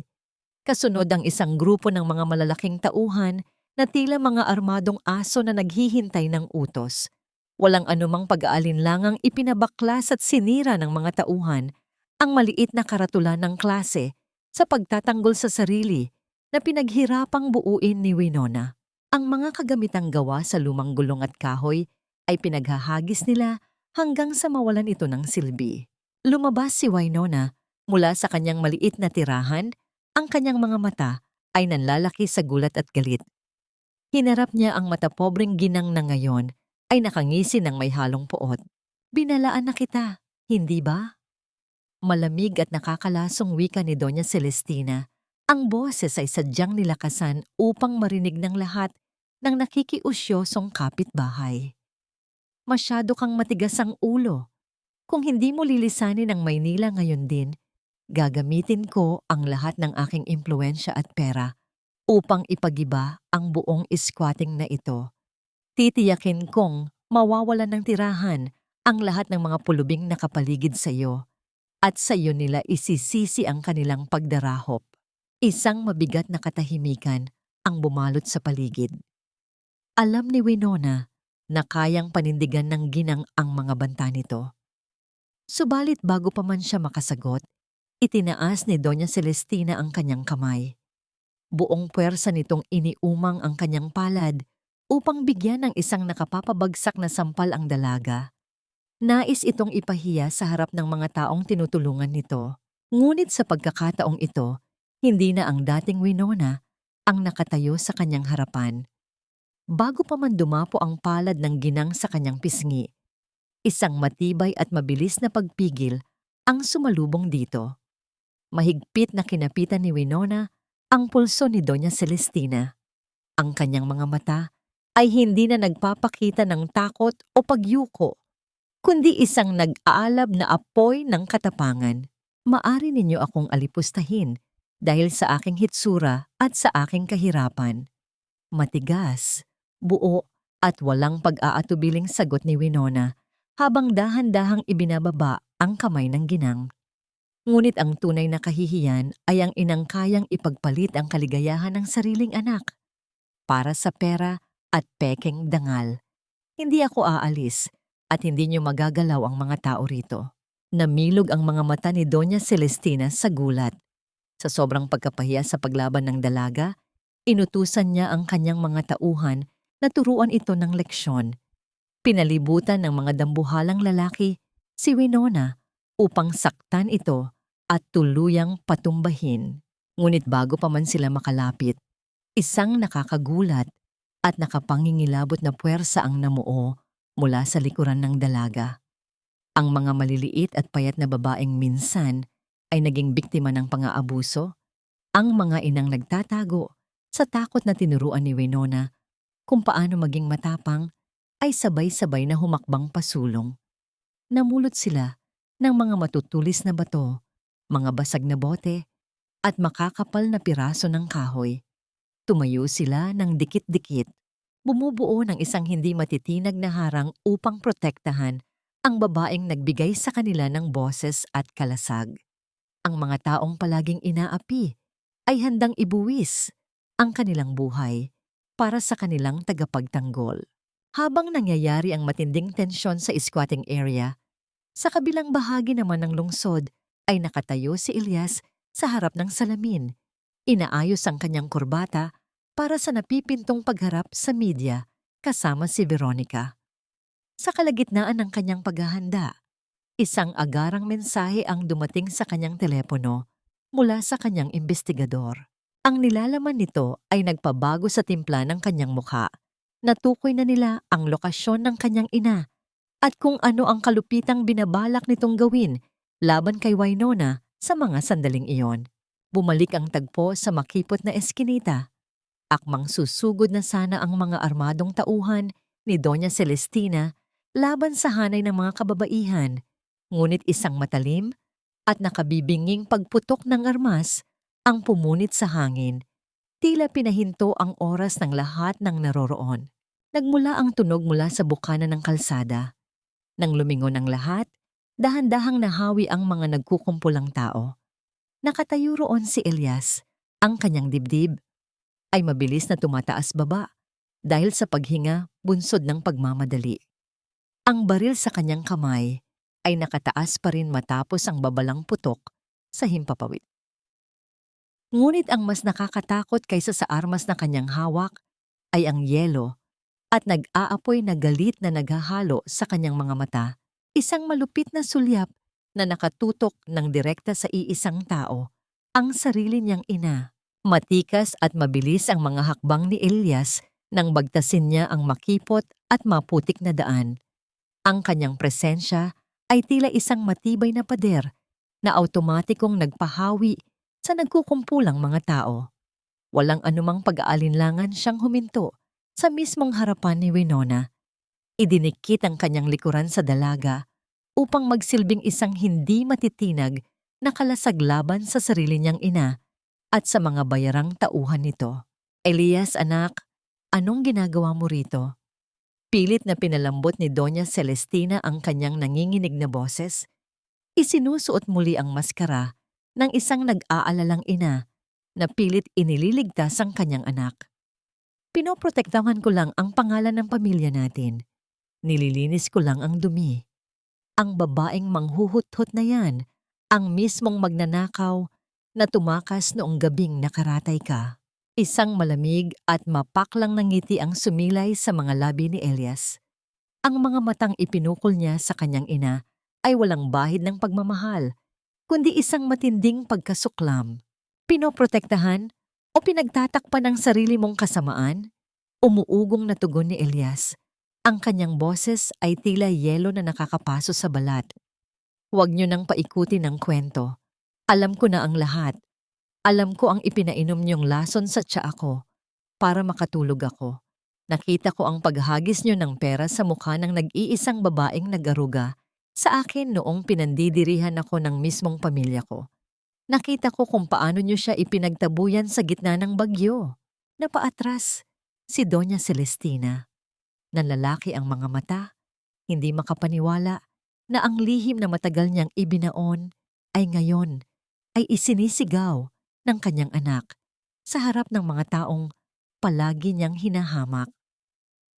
Nakakadiring isipin na ang dugong nananalaytay sa akin ay nagmula sa isang taong walang puso at kaluluwa.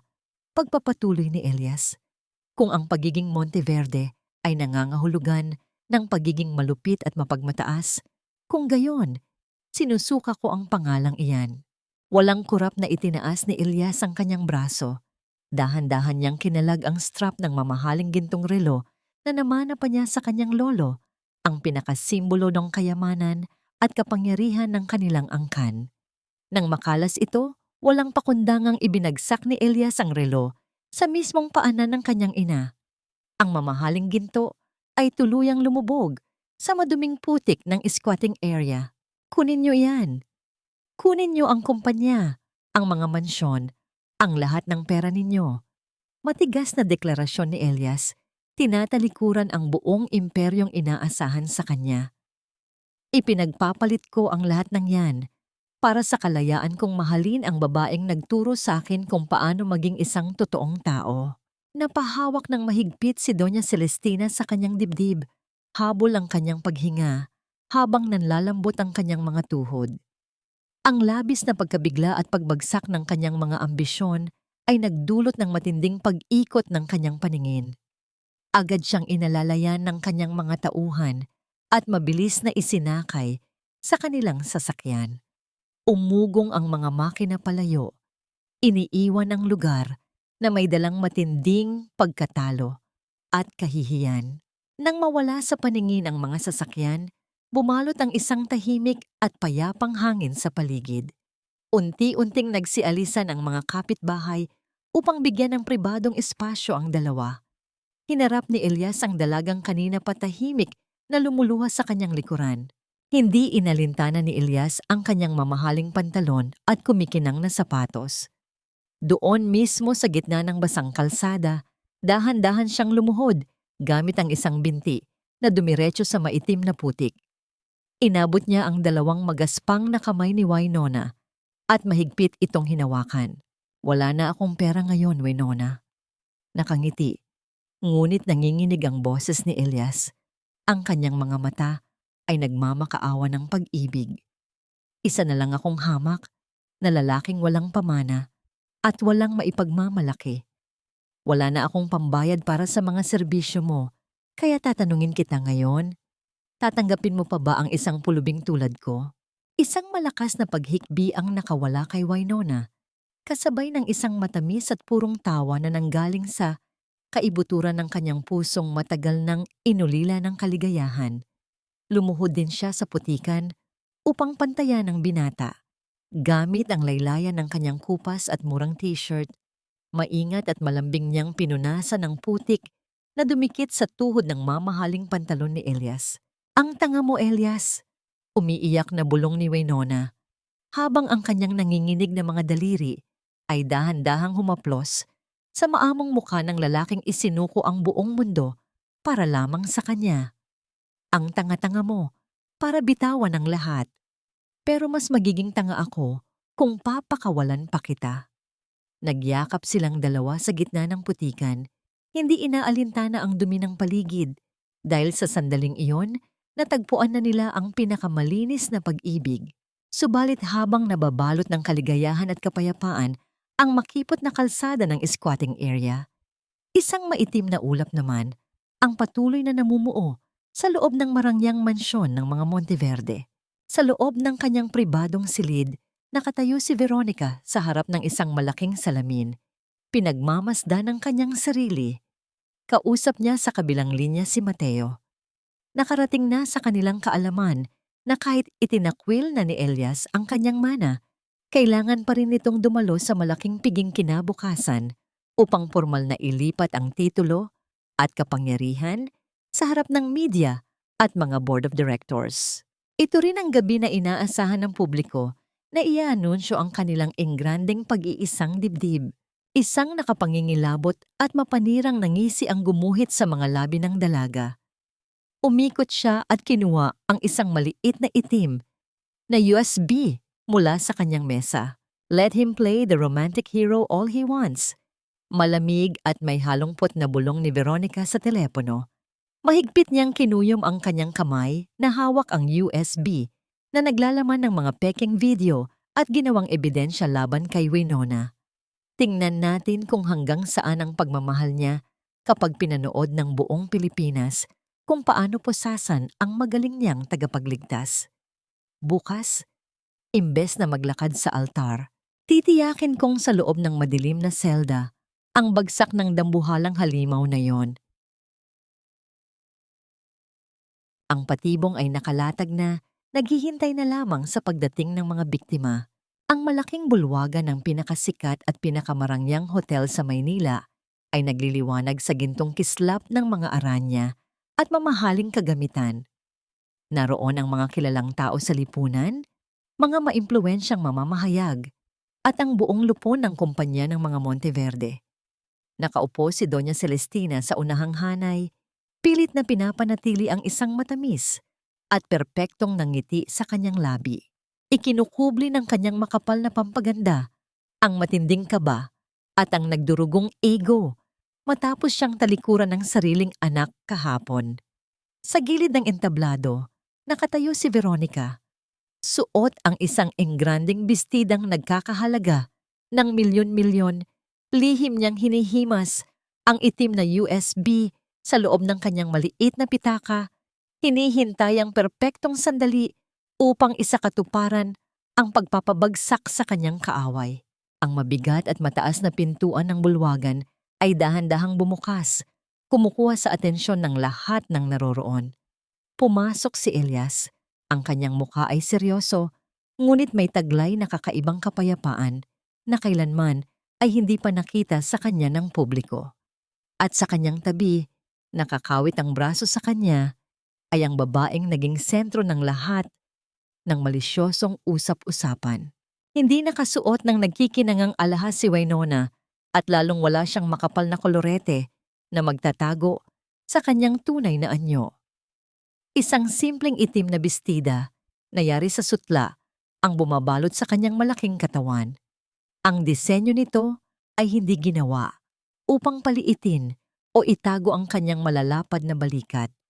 Bagkus ay binigyang diin nito ang kanyang maharlikang tindig at lakas. Ngunit sa kabila ng kanyang ganda na nagmumula sa pagiging totoo, agad na umugong ang bulungan ng mga matapobreng panauhin.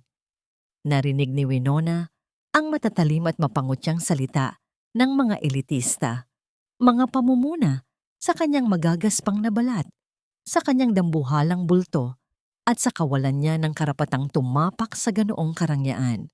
Bahagyang nanghina ang mga tuhod ng dalaga, nakagat niya ang kanyang ibabang labi, at ang matagal nang nakabaon na kawalan ng tiwala sa sarili ay tila nagbabadyang muling lamunin ang kanyang sistema. Ngunit bago pa man siya makayuko upang itago ang muka, naramdaman niya ang mahigpit na pagpisil ni Elias sa kanyang malaking palad. Tumigil ang bilyonaryo sa gitna ng pulang karpet, sa mismong harap ng mga nag-aabang na mamamahayag. Dahan-dahan nitong inangat ang magaspang na kamay ni Winona, tumitig ng malalim sa kanyang mga mata, at buong pagmamalaking hinalikan ang likod ng palad ng dalaga. Ang mainit at tapat na halik na yon ay isang malinaw at walang salitang deklarasyon sa buong mundo. Iginagalang niya ang babaeng ito higit pa sa kanyang sariling buhay. Sa pagdampi ng mga labi ni Elias, naramdaman ni Winona ang pag-agos ng isang panibagong lakas. Imbes na magtago sa likuran ng malapad na balikat ng lalaki, huminga ng malalim si Winona. Itinaas niya ang kanyang baba, itinapat ang kanyang mga hakbang sa mismong tabi ni Elias at naglakad ng may buong pagmamalaki at dignidad. Haharapin niya ang mapanghusgang mundong ito nang hindi na humihingi ng tawad sa kung sino siya at kung ano ang kanyang hitsura. Sila ay pantay na haharap sa unos. Samantala, sa isang madilim na bahagi ng control room na nasa likuran lamang ng bulwagan, isang lalaking nakasuot ng simpleng uniforme ang tahimik na nag-aayos ng mga kable na nakakonekta sa malaking projector. Mabilis at palihim na naisingit ng pribadong investigador ni Elias ang kanyang sariling aparato, isang maliit na detalyeng nakatakdang bumago sa ihip ng hangin. Pag-akyat ni na Elias at Winona sa entablado, Mabilis na umeksena si Veronica. Inagaw ng dalaga ang mikropono mula sa tagapagsalita. Pumatak ang kanyang mga inensayong luha, umaaktong isang kaawa-awang biktima ng matinding panlilinlang. Humihikbi siyang nagsalita sa harap ng napakaraming kamera, walang awang pinararatangan si Winona na isang tuso at mapanganib na magnanakaw. Ipinagsigawan niyang ginamit lamang ng dambuhalang obrero ang aksidente ni Elias upang makapasok sa kumpanya, nakipagsabwatan umano sa mga kriminal upang ipaligpit ang binata at lihim na ibinulsa ang milyon-milyong pondo mula sa pondong inilaan sana para sa kawanggawa. Bawat salita ni Veronica ay tila nagpapasiklab ng galit at gulat mula sa mga panauhin. Ikinumpas ng nobya ni Elias ang kanyang kamay patungo sa tekniko. Nag-uutos na ipagpatuloy ang kanyang huling atake. Ang napakalaking screen sa likuran ng entablado ay biglang nagliwanag upang ipakita ang mga inihandang pekeng ebidensya ng transaksyon sa bangko at isang pinutol-putol na video ng dalaga. Kasabay ng pagliwanag ng screen ay ang mabilis at mabigat na paglakad ng mga unipormadong pulis papasok sa bulwagan. Dumiretso sila sa unahan ng entablado, hawak ang malamig at bakal na posas na kumikislap sa ilalim ng mga aranya. Naglalayong tapusin ang kalayaan ng nag-iisang babaeng nagbuwis ng buhay upang iligtas ang imperyo ng mga Monteverde. Habang humahakbang palapit ang mga pulis, ang malamig na bakal ng posas ay handa ng igapos sa magaspang na pulso ni Winona. Nanatiling kalmado ang dalaga, hindi umaatras ni isang pulgada. Bago pa man makalapit ang mga alagad ng batas, buong giting na humarang si Elias sa kanyang harapan, ginamit ang sariling katawan bilang pader para sa babaeng kanyang minamahal. Mabilis at kalmadong inagaw ng bilyonaryo ang mikropono mula sa nanginginig na kamay ng tagapagsalita. Sandali lamang, umalingaw-ngaw ang malalim at makapangyarihang boses ni Elias sa buong bulwagan. Nagpatigil sa pag-usad ng mga pulis. Binalingan niya ang nobyang kanina, panagkukunwaring umiiyak. Maling video yata ang naiplay mo, Veronica. Bakit hindi natin ipanood sa kanila ang buong katotohanan? Sa isang iglap, nagbago ang imahe sa napakalaking screen. Ang tinimplang ebidensya ni Veronica ay naglaho at napalitan ng isang malinaw na kopya mula sa nakatagong kamera sa loob ng mansyon ng mga Monteverde. Nakita ng lahat ng panauhin ang totoong ugali ng pamilyar na mukha ni Veronica. Umaling-awngaw ang boses nito na puno ng pandidiri habang nakatitig sa lumpong si Elias. Narinig ng lahat ang pagrereklamo nito sa amoy ng kwarto at ang tahasang pag-amin na hindi nito kayang mag-alaga ng isang taong walang silbi. Bago pa man makabawi ang mga tao sa pagkabigla, sumunod ang isa pang video mula sa pook gawaan. Nakita ang bulto ni Mateo, ang matalik na kaibigan ni Elias, na palihim na nagtatanggal ng mga suportang bakal sa andamyo ilang oras bago ang malakas na bagyo. At bilang pinal na kuko sa kabaong ng mga nagkasala, isang malinaw na recording ng pag-uusap ni na Veronica at Mateo ang ipinarinig sa buong bulwagan. Pinag-uusapan nila ang paglilinis ng kanilang mga pangalan sa pamamagitan ng pagnanakaw ng pondo at paggamit sa inosenteng tagapag-alaga bilang pain upang pagtakpan ang kanilang mga krimen. Isang nakabibinging katahimikan ang bumalot sa bulwagan bago ito sumabog sa malalakas na bulungan at panghuhusga mula sa mga maimpluwensyang panauhin. Itigil niyo iyan. Kasinungalingan iyan. Pinulot niyo lang iyan kung saan. Desperadang sigaw ni Veronica. Halos mabaliw habang pilit na inaabot ang mga kable sa entablado upang sirain ang projector. Wala na ang maamong mukha ng dalaga. Napalitan ito ng isang halimaw na nasukol sa sariling patibong. Sa kabilang dulo ng mga silya ng mga piling panauhin, namutla si Mateo. Akmang tatakbo sana ito patungo sa pintuan palabas upang takasan ng kasalanan, ngunit mabilis na nag-iba ng direksyon ang mga pulis na naroroon. Sa halip na si Winona ang posasan, mabilis nilang idinapa at ginapos ang nagpupumiglas na kaibigan ng bilyonaryo. Wala itong kawala sa kamay ng batas. Habang nagkakagulo ang paligid at isinisigaw ng mga mamamahayag ang napakalaking iskandalo, nakaupo si Doña Celestina sa kanyang silya, naninigas ang buong katawan. Ang kanyang pinakaiingatan at pinakasasambang dangal ng pamilya ay tuluyang nadurog sa harap ng mga mismong taong palagi niyang pinagmamayabangan. Ang tindi ng kahihiyang naramdaman niya ay tila sumakal sa kanyang lalamunan hanggang sa mawalan siya ng hininga at tuluyang mawalan ng malay sa kanyang inuupuan. Walang sino mang nag-abala upang tulungan siya dahil ang lahat ay nakatuon sa pagbagsak ng mga nagkasala. Habang pilit na kinakaladkad si Veronica palayo, dumaan siya sa mismong harapan ni Winona. Umiiyak ito at nagmamakaawa. Naghahanap ng awa mula sa babaeng tinawag niyang dambuhala at marumi. Ngunit tiningnan lamang siya ni Winona nang may kalmado at malalim na awa bago tuluyang umiwas ng tingin. Hindi na niya kailangang magalit dahil ang parusa ng sarili nitong kasamaan ay sapat na.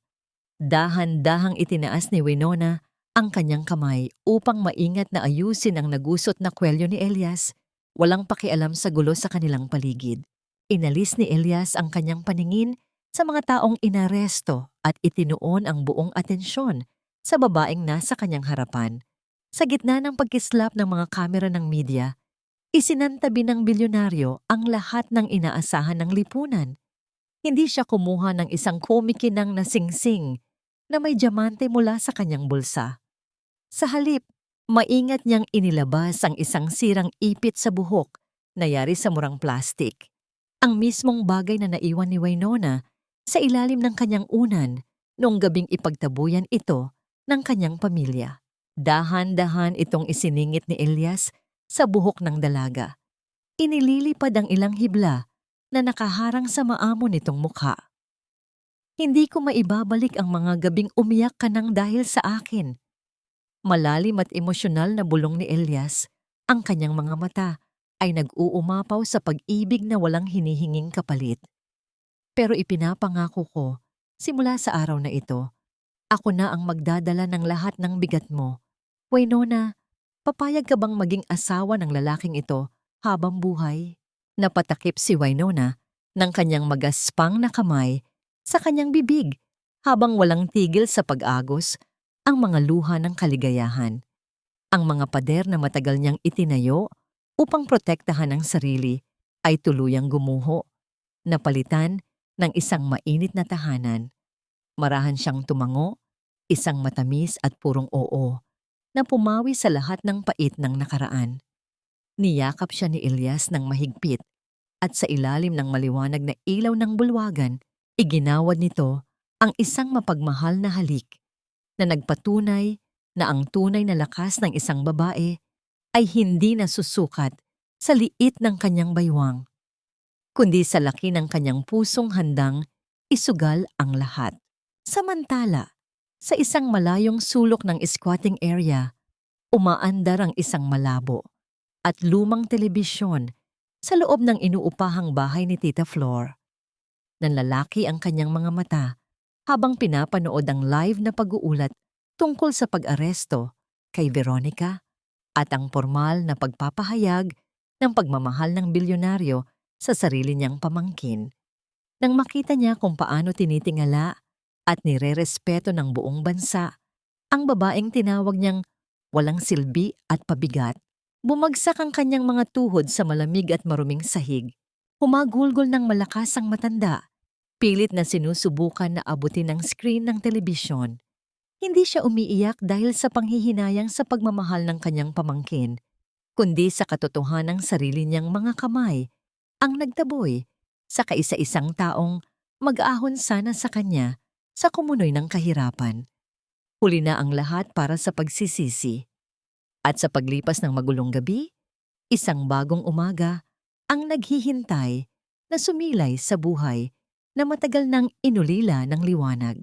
Lumipas ang isang buong linggo matapos ang pinakamalaking iskandalo na yumanig sa matataas na antas ng lipunan sa Maynila. Ang mga balita sa dyaryo at telebisyon ay napuno ng mga larawan ni na Veronica at Mateo habang opisyal na sinasampahan ng patong-patong na kaso sa hukuman. Wala na ang kanilang makikinang na ngiti at pagmamayabang. Napalitan ito ng posas at malamig na rehas. Sa kabilang banda, ang pangalan ni Winona ay umugong hindi bilang isang katawa-tawang obrero, kundi bilang isang tahimik na bayani. Subalit para kay Winona, ang anumang papuri mula sa media ay walang halaga. Ang tanging mahalaga sa kanya ay ang kapayapaang matagal na niyang hinahanap. Sa isang tahimik at puting silid ng isang pribadong ospital, nakaratay ang dating kinatatakutan at tinitingalang si Doña Celestina. Ang matinding kahihiyan at pagguho ng kanyang iniingatang dangal sa gabi ng piging ay nagdulot ng isang banayad na atake sa puso na nag-iwan ng pamamanhid sa kalahati ng kanyang katawan. Hindi siya makapagsalita ng malinaw. Ang kanyang mga paboritong kaibigan sa lipunan na palagi niyang pinapakain ng masasarap na pagkain ay tila mga bula na naglaho. Walang dumalaw, walang nagpadala ng bulaklak. Sa kalagitnaan ng kanyang pagiging inutil, napagtanto niya ang pinakamasakit na katotohanan. Ang kanyang kayamanan ay hindi kailanman makakabili ng tunay na pagmamahal. Dahan-dahang bumukas ang pintuan ng silid, pumutol sa nakabibinging katahimikan. Inasahan ng ginang na isa na naman itong bayarang nurse. Ngunit nang iangat niya ang kanyang mabibigat na talukap, nanlaki ang kanyang mga mata. Pumasok si Winona, suot ang isang simpleng puting damit, may dalang isang mangkok ng umuusok at mainit na sabaw ng manok. Walang bakas ng galit, pagmamayabang, o panunumbat sa maamong mukha ng dalaga. Naglakad si Winona palapit sa kama at tahimik na umupo sa silyang nasa gilid nito. Kumuha siya ng isang maliit na kutsara, hinipa ng mainit na sabaw, at maingat na inilapit ito sa mga labi ng ginang. Pilit na iniwas ni Doña Celestina ang kanyang muka. Ang kanyang pride at ang tindi ng kanyang hiya ay nagtatalo sa loob ng kanyang dibdib. Hindi matanggap na ang babaeng ipinagtabuyan niya sa ulan ay ang nag-iisang taong nag-aalaga sa kanyang pinakamahinang sandali. Kainin niyo po ito, senyora, para lumakas kayo. Malumanay at dalisay na wika ni Winona. Ang kanyang boses ay tila isang malambot na unan na sumalo sa bumabagsak na igo ng ginang. Hindi po ako nandito para manumbat o maghiganti. Masyadong maikli ang buhay para punuin natin ng galit ang ating mga puso. Patuloy na inilapit ni Winona ang kutsara. Sa pagkakataong ito, unti-unting bumuka ang mga nanginginig na labi ni Doña Celestina at tinanggap ang init ng sabaw. Habang maingat na pinupunasan ni Winona ang gilid ng bibig ng matanda, gamit ang kanyang magaspang ngunit malambing na kamay, isang tahimik na patak ng luha ang kumawala mula sa mga mata ng ginang. Bumagsak ang luhang yon sa mismong likod ng palad ni Winona na puno ng kalyo. Ang luhang yon ay naglalaman ng lahat ng pagsisisi at paghingi ng tawad na hindi na kayang isalita ng kanyang dila. Huminto si Winona, ibinaba ang mangkok at marahang pinisil ang nanginginig na kamay ng kanyang magiging biyenan. Pinapatawad ko na po kayo, bulong ni Winona. Isang matamis na ngiti ang namuo sa kanyang mga labi. Hindi dahil sinasabi nilang kailangan, kundi dahil kailangan ng puso ko ang kalayaan. Kalayaan na magmahal nang walang bigat na daladala. Magpagaling po kayo. Sa labas ng ospital, nakasandal si Elias sa pinto ng kanyang sasakyan, naghihintay habang pinagmamasdan ng asul at maaliwalas na kalangitan. Nang lumabas si Winona, sinalubong siya ng binata ng isang mahigpit at mainit na yakap. Alam ni Elias kung ano ang ginawa ng dalaga sa loob at mas lalo lamang lumalim ang kanyang paghanga sa kabutihan nito. Handa ka na ba para sa sorpresa ko? Nakangiting tanong ni Elias. Ang kanyang mga mata ay nagniningning sa pananabik. Bago pa man makasagot si Winona, inilabas ng bilyonaryo ang isang malambot na tatelang sutla at maingat na ipiniring ito sa mga mata ng dalaga. Inalalayan niya itong sumakay sa sasakyan. Isang mahaba at tahimik na biyahe ang kanilang tinahak. Habang umaandar ang sasakyan, naramdaman ni Winona ang pag-iba ng klima. Nawala ang mausok at mainit na hangin ng Maynila. Napalitan ito ng isang malamig at preskong amoy ng mga puno ng pino. Nakahilig lamang ang kanyang ulo sa balikat ni Elias buong biyahe. Ramdam ang lubos na kaligtasan. Matapos ang ilang oras, huminto ang makina ng sasakyan. Bumaba si Elias, umikot at maingat na inalalayan si Winona palabas. Naramdaman ng dalaga ang pagdampi ng isang malamig at napakasarap na simoy ng hangin sa kanyang balat. Nandito na tayo, mahinang bulong ni Elias mula sa kanyang likuran.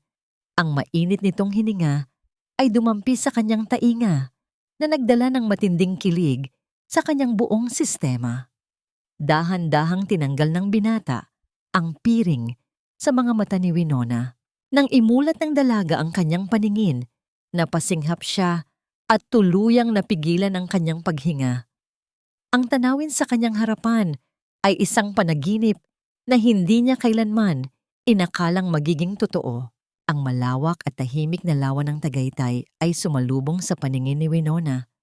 Sa ibabaw ng malalagong damo, nakatayo ang isang maliit at magandang bahay na gawa sa kahoy. Wala itong matataas na bakod o nagkikinangang mga palamuti na tulad ng mansyon ng mga Monteverde.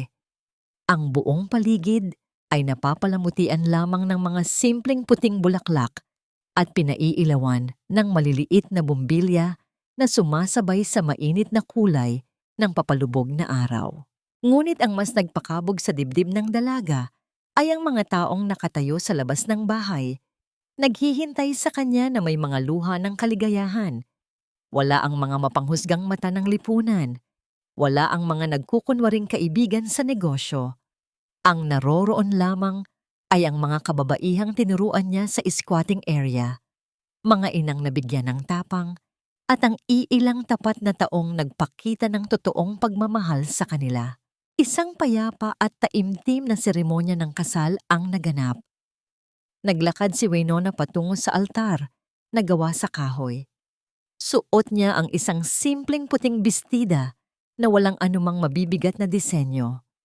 Ang tabas nito ay sadyang ginawa upang yakapin at ipagmalaki ang kanyang malalapad na balikat at malaking pangangatawan. Habang naglalakad siya papalapit sa lalaking naghihintay sa kanya, napagtanto niya ang isang malaking katotohanan. Hindi niya kailanman kailangang paliitin ang kanyang sarili o itago ang kanyang lakas upang maging karapat-dapat sa isang tunay na pag-ibig. Nang matapos ang pagpapalitan ng matatamis na panata, walang anumang magarbong pagdiriwang na nangyari. Tanging mga kwentuhan, maiinit na yakap, at masaganang tawanan ang pumuno sa hangin.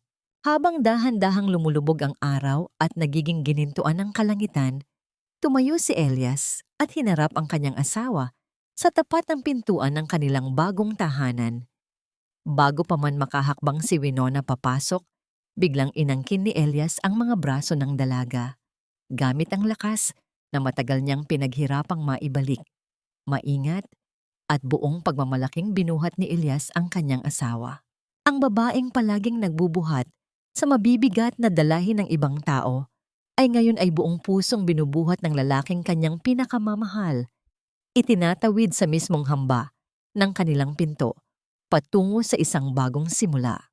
Nang sumapit ang malamig na gabi, naupo silang dalawa sa mahabang upuang kahoy sa balkonahe, nakaharap sa kalmadong lawa. Ipinulupot ni Elias ang kanyang mga braso sa baywang ni Winona mula sa likuran. Ipinatong ng bilyonaryo ang kanyang ulo sa malapad at matibay na balikat ng kanyang asawa, humihinga ng malalim upang langhapin ang pamilyar na amoy ng babaeng nagbigay sa kanya ng pangalawang buhay. Ipinikit ni Winona ang kanyang mga mata, hinayaan ang sarili na malunod sa mainit na yakap ng kanyang asawa habang ang paligid ay dahan-dahang nagiging madilim at payapa. Sa tahimik na sandaling iyon, nahanap ni Winona ang mga kasagutan sa mga pinakamabibigat na tanong ng kanyang buhay. Napatawad na ba niya ang mga taong nanakit sa kanya? Oo. Ang pagpapatawad na iginawad niya kay Doña Celestina sa loob ng ospital at ang tahimik na pagpapalaya sa pait na idinulot ni Tita Flor ay hindi nangangahulugang karapat-dapat ang mga ito sa kanyang awa. Pinili niyang magpatawad dahil ang isang pusong puno ng galit ay walang puwang upang tumanggap ng kaligayahan. Pinatawad niya sila upang tuluyang makalaya ang kanyang sariling kaluluwa mula sa kadena ng nakaraan. Nahanap ba nila ang kapayapaan? Oo. Napatunayan nila na ang tunay na kapayapaan ay hindi nabibili ng bilyon-bilyong pera, hindi matatagpuan sa loob ng naglalakihang mansyon, at lalong hindi nasusukat sa paggalang ng mga mapagkunwaring tao sa lipunan. Ang kapayapaan ay narito, sa isang maliit na bahay na gawa sa kahoy, sa simpleng tunog ng tubig sa lawa, at sa init ng yakap ng taong tumatanggap sa lahat ng iyong mga peklat. At ano ang pinakamahalagang aral na inukit ng kanilang kwento? Natutunan ni Winona na ang lakas, ang magagaspang na kamay, at ang mga sakripisyo ng isang babae ay hindi mga bagay na dapat ikahiya o pandirihan. Ang tunay na kagandahan ay hindi makikita sa liit ng baywang o kinis ng balat, kundi sa isang matapang na pusong handang isugal ang lahat para sa taong mahal niya. Habang lalong humihigpit ang yakap ni Elias sa ilalim ng mga bituin, napangiti si Winona. Alam na niya ngayon ang pinakamagandang katotohanan ng buhay. May mga taong ipinanganak, hindi para piliting magkasya sa mapanghusgang pamantayan ng mundo. Sila ay ipinanganak upang turuan ng mundo kung paano sila tanggapin, irespeto at mahalin ng buong buo.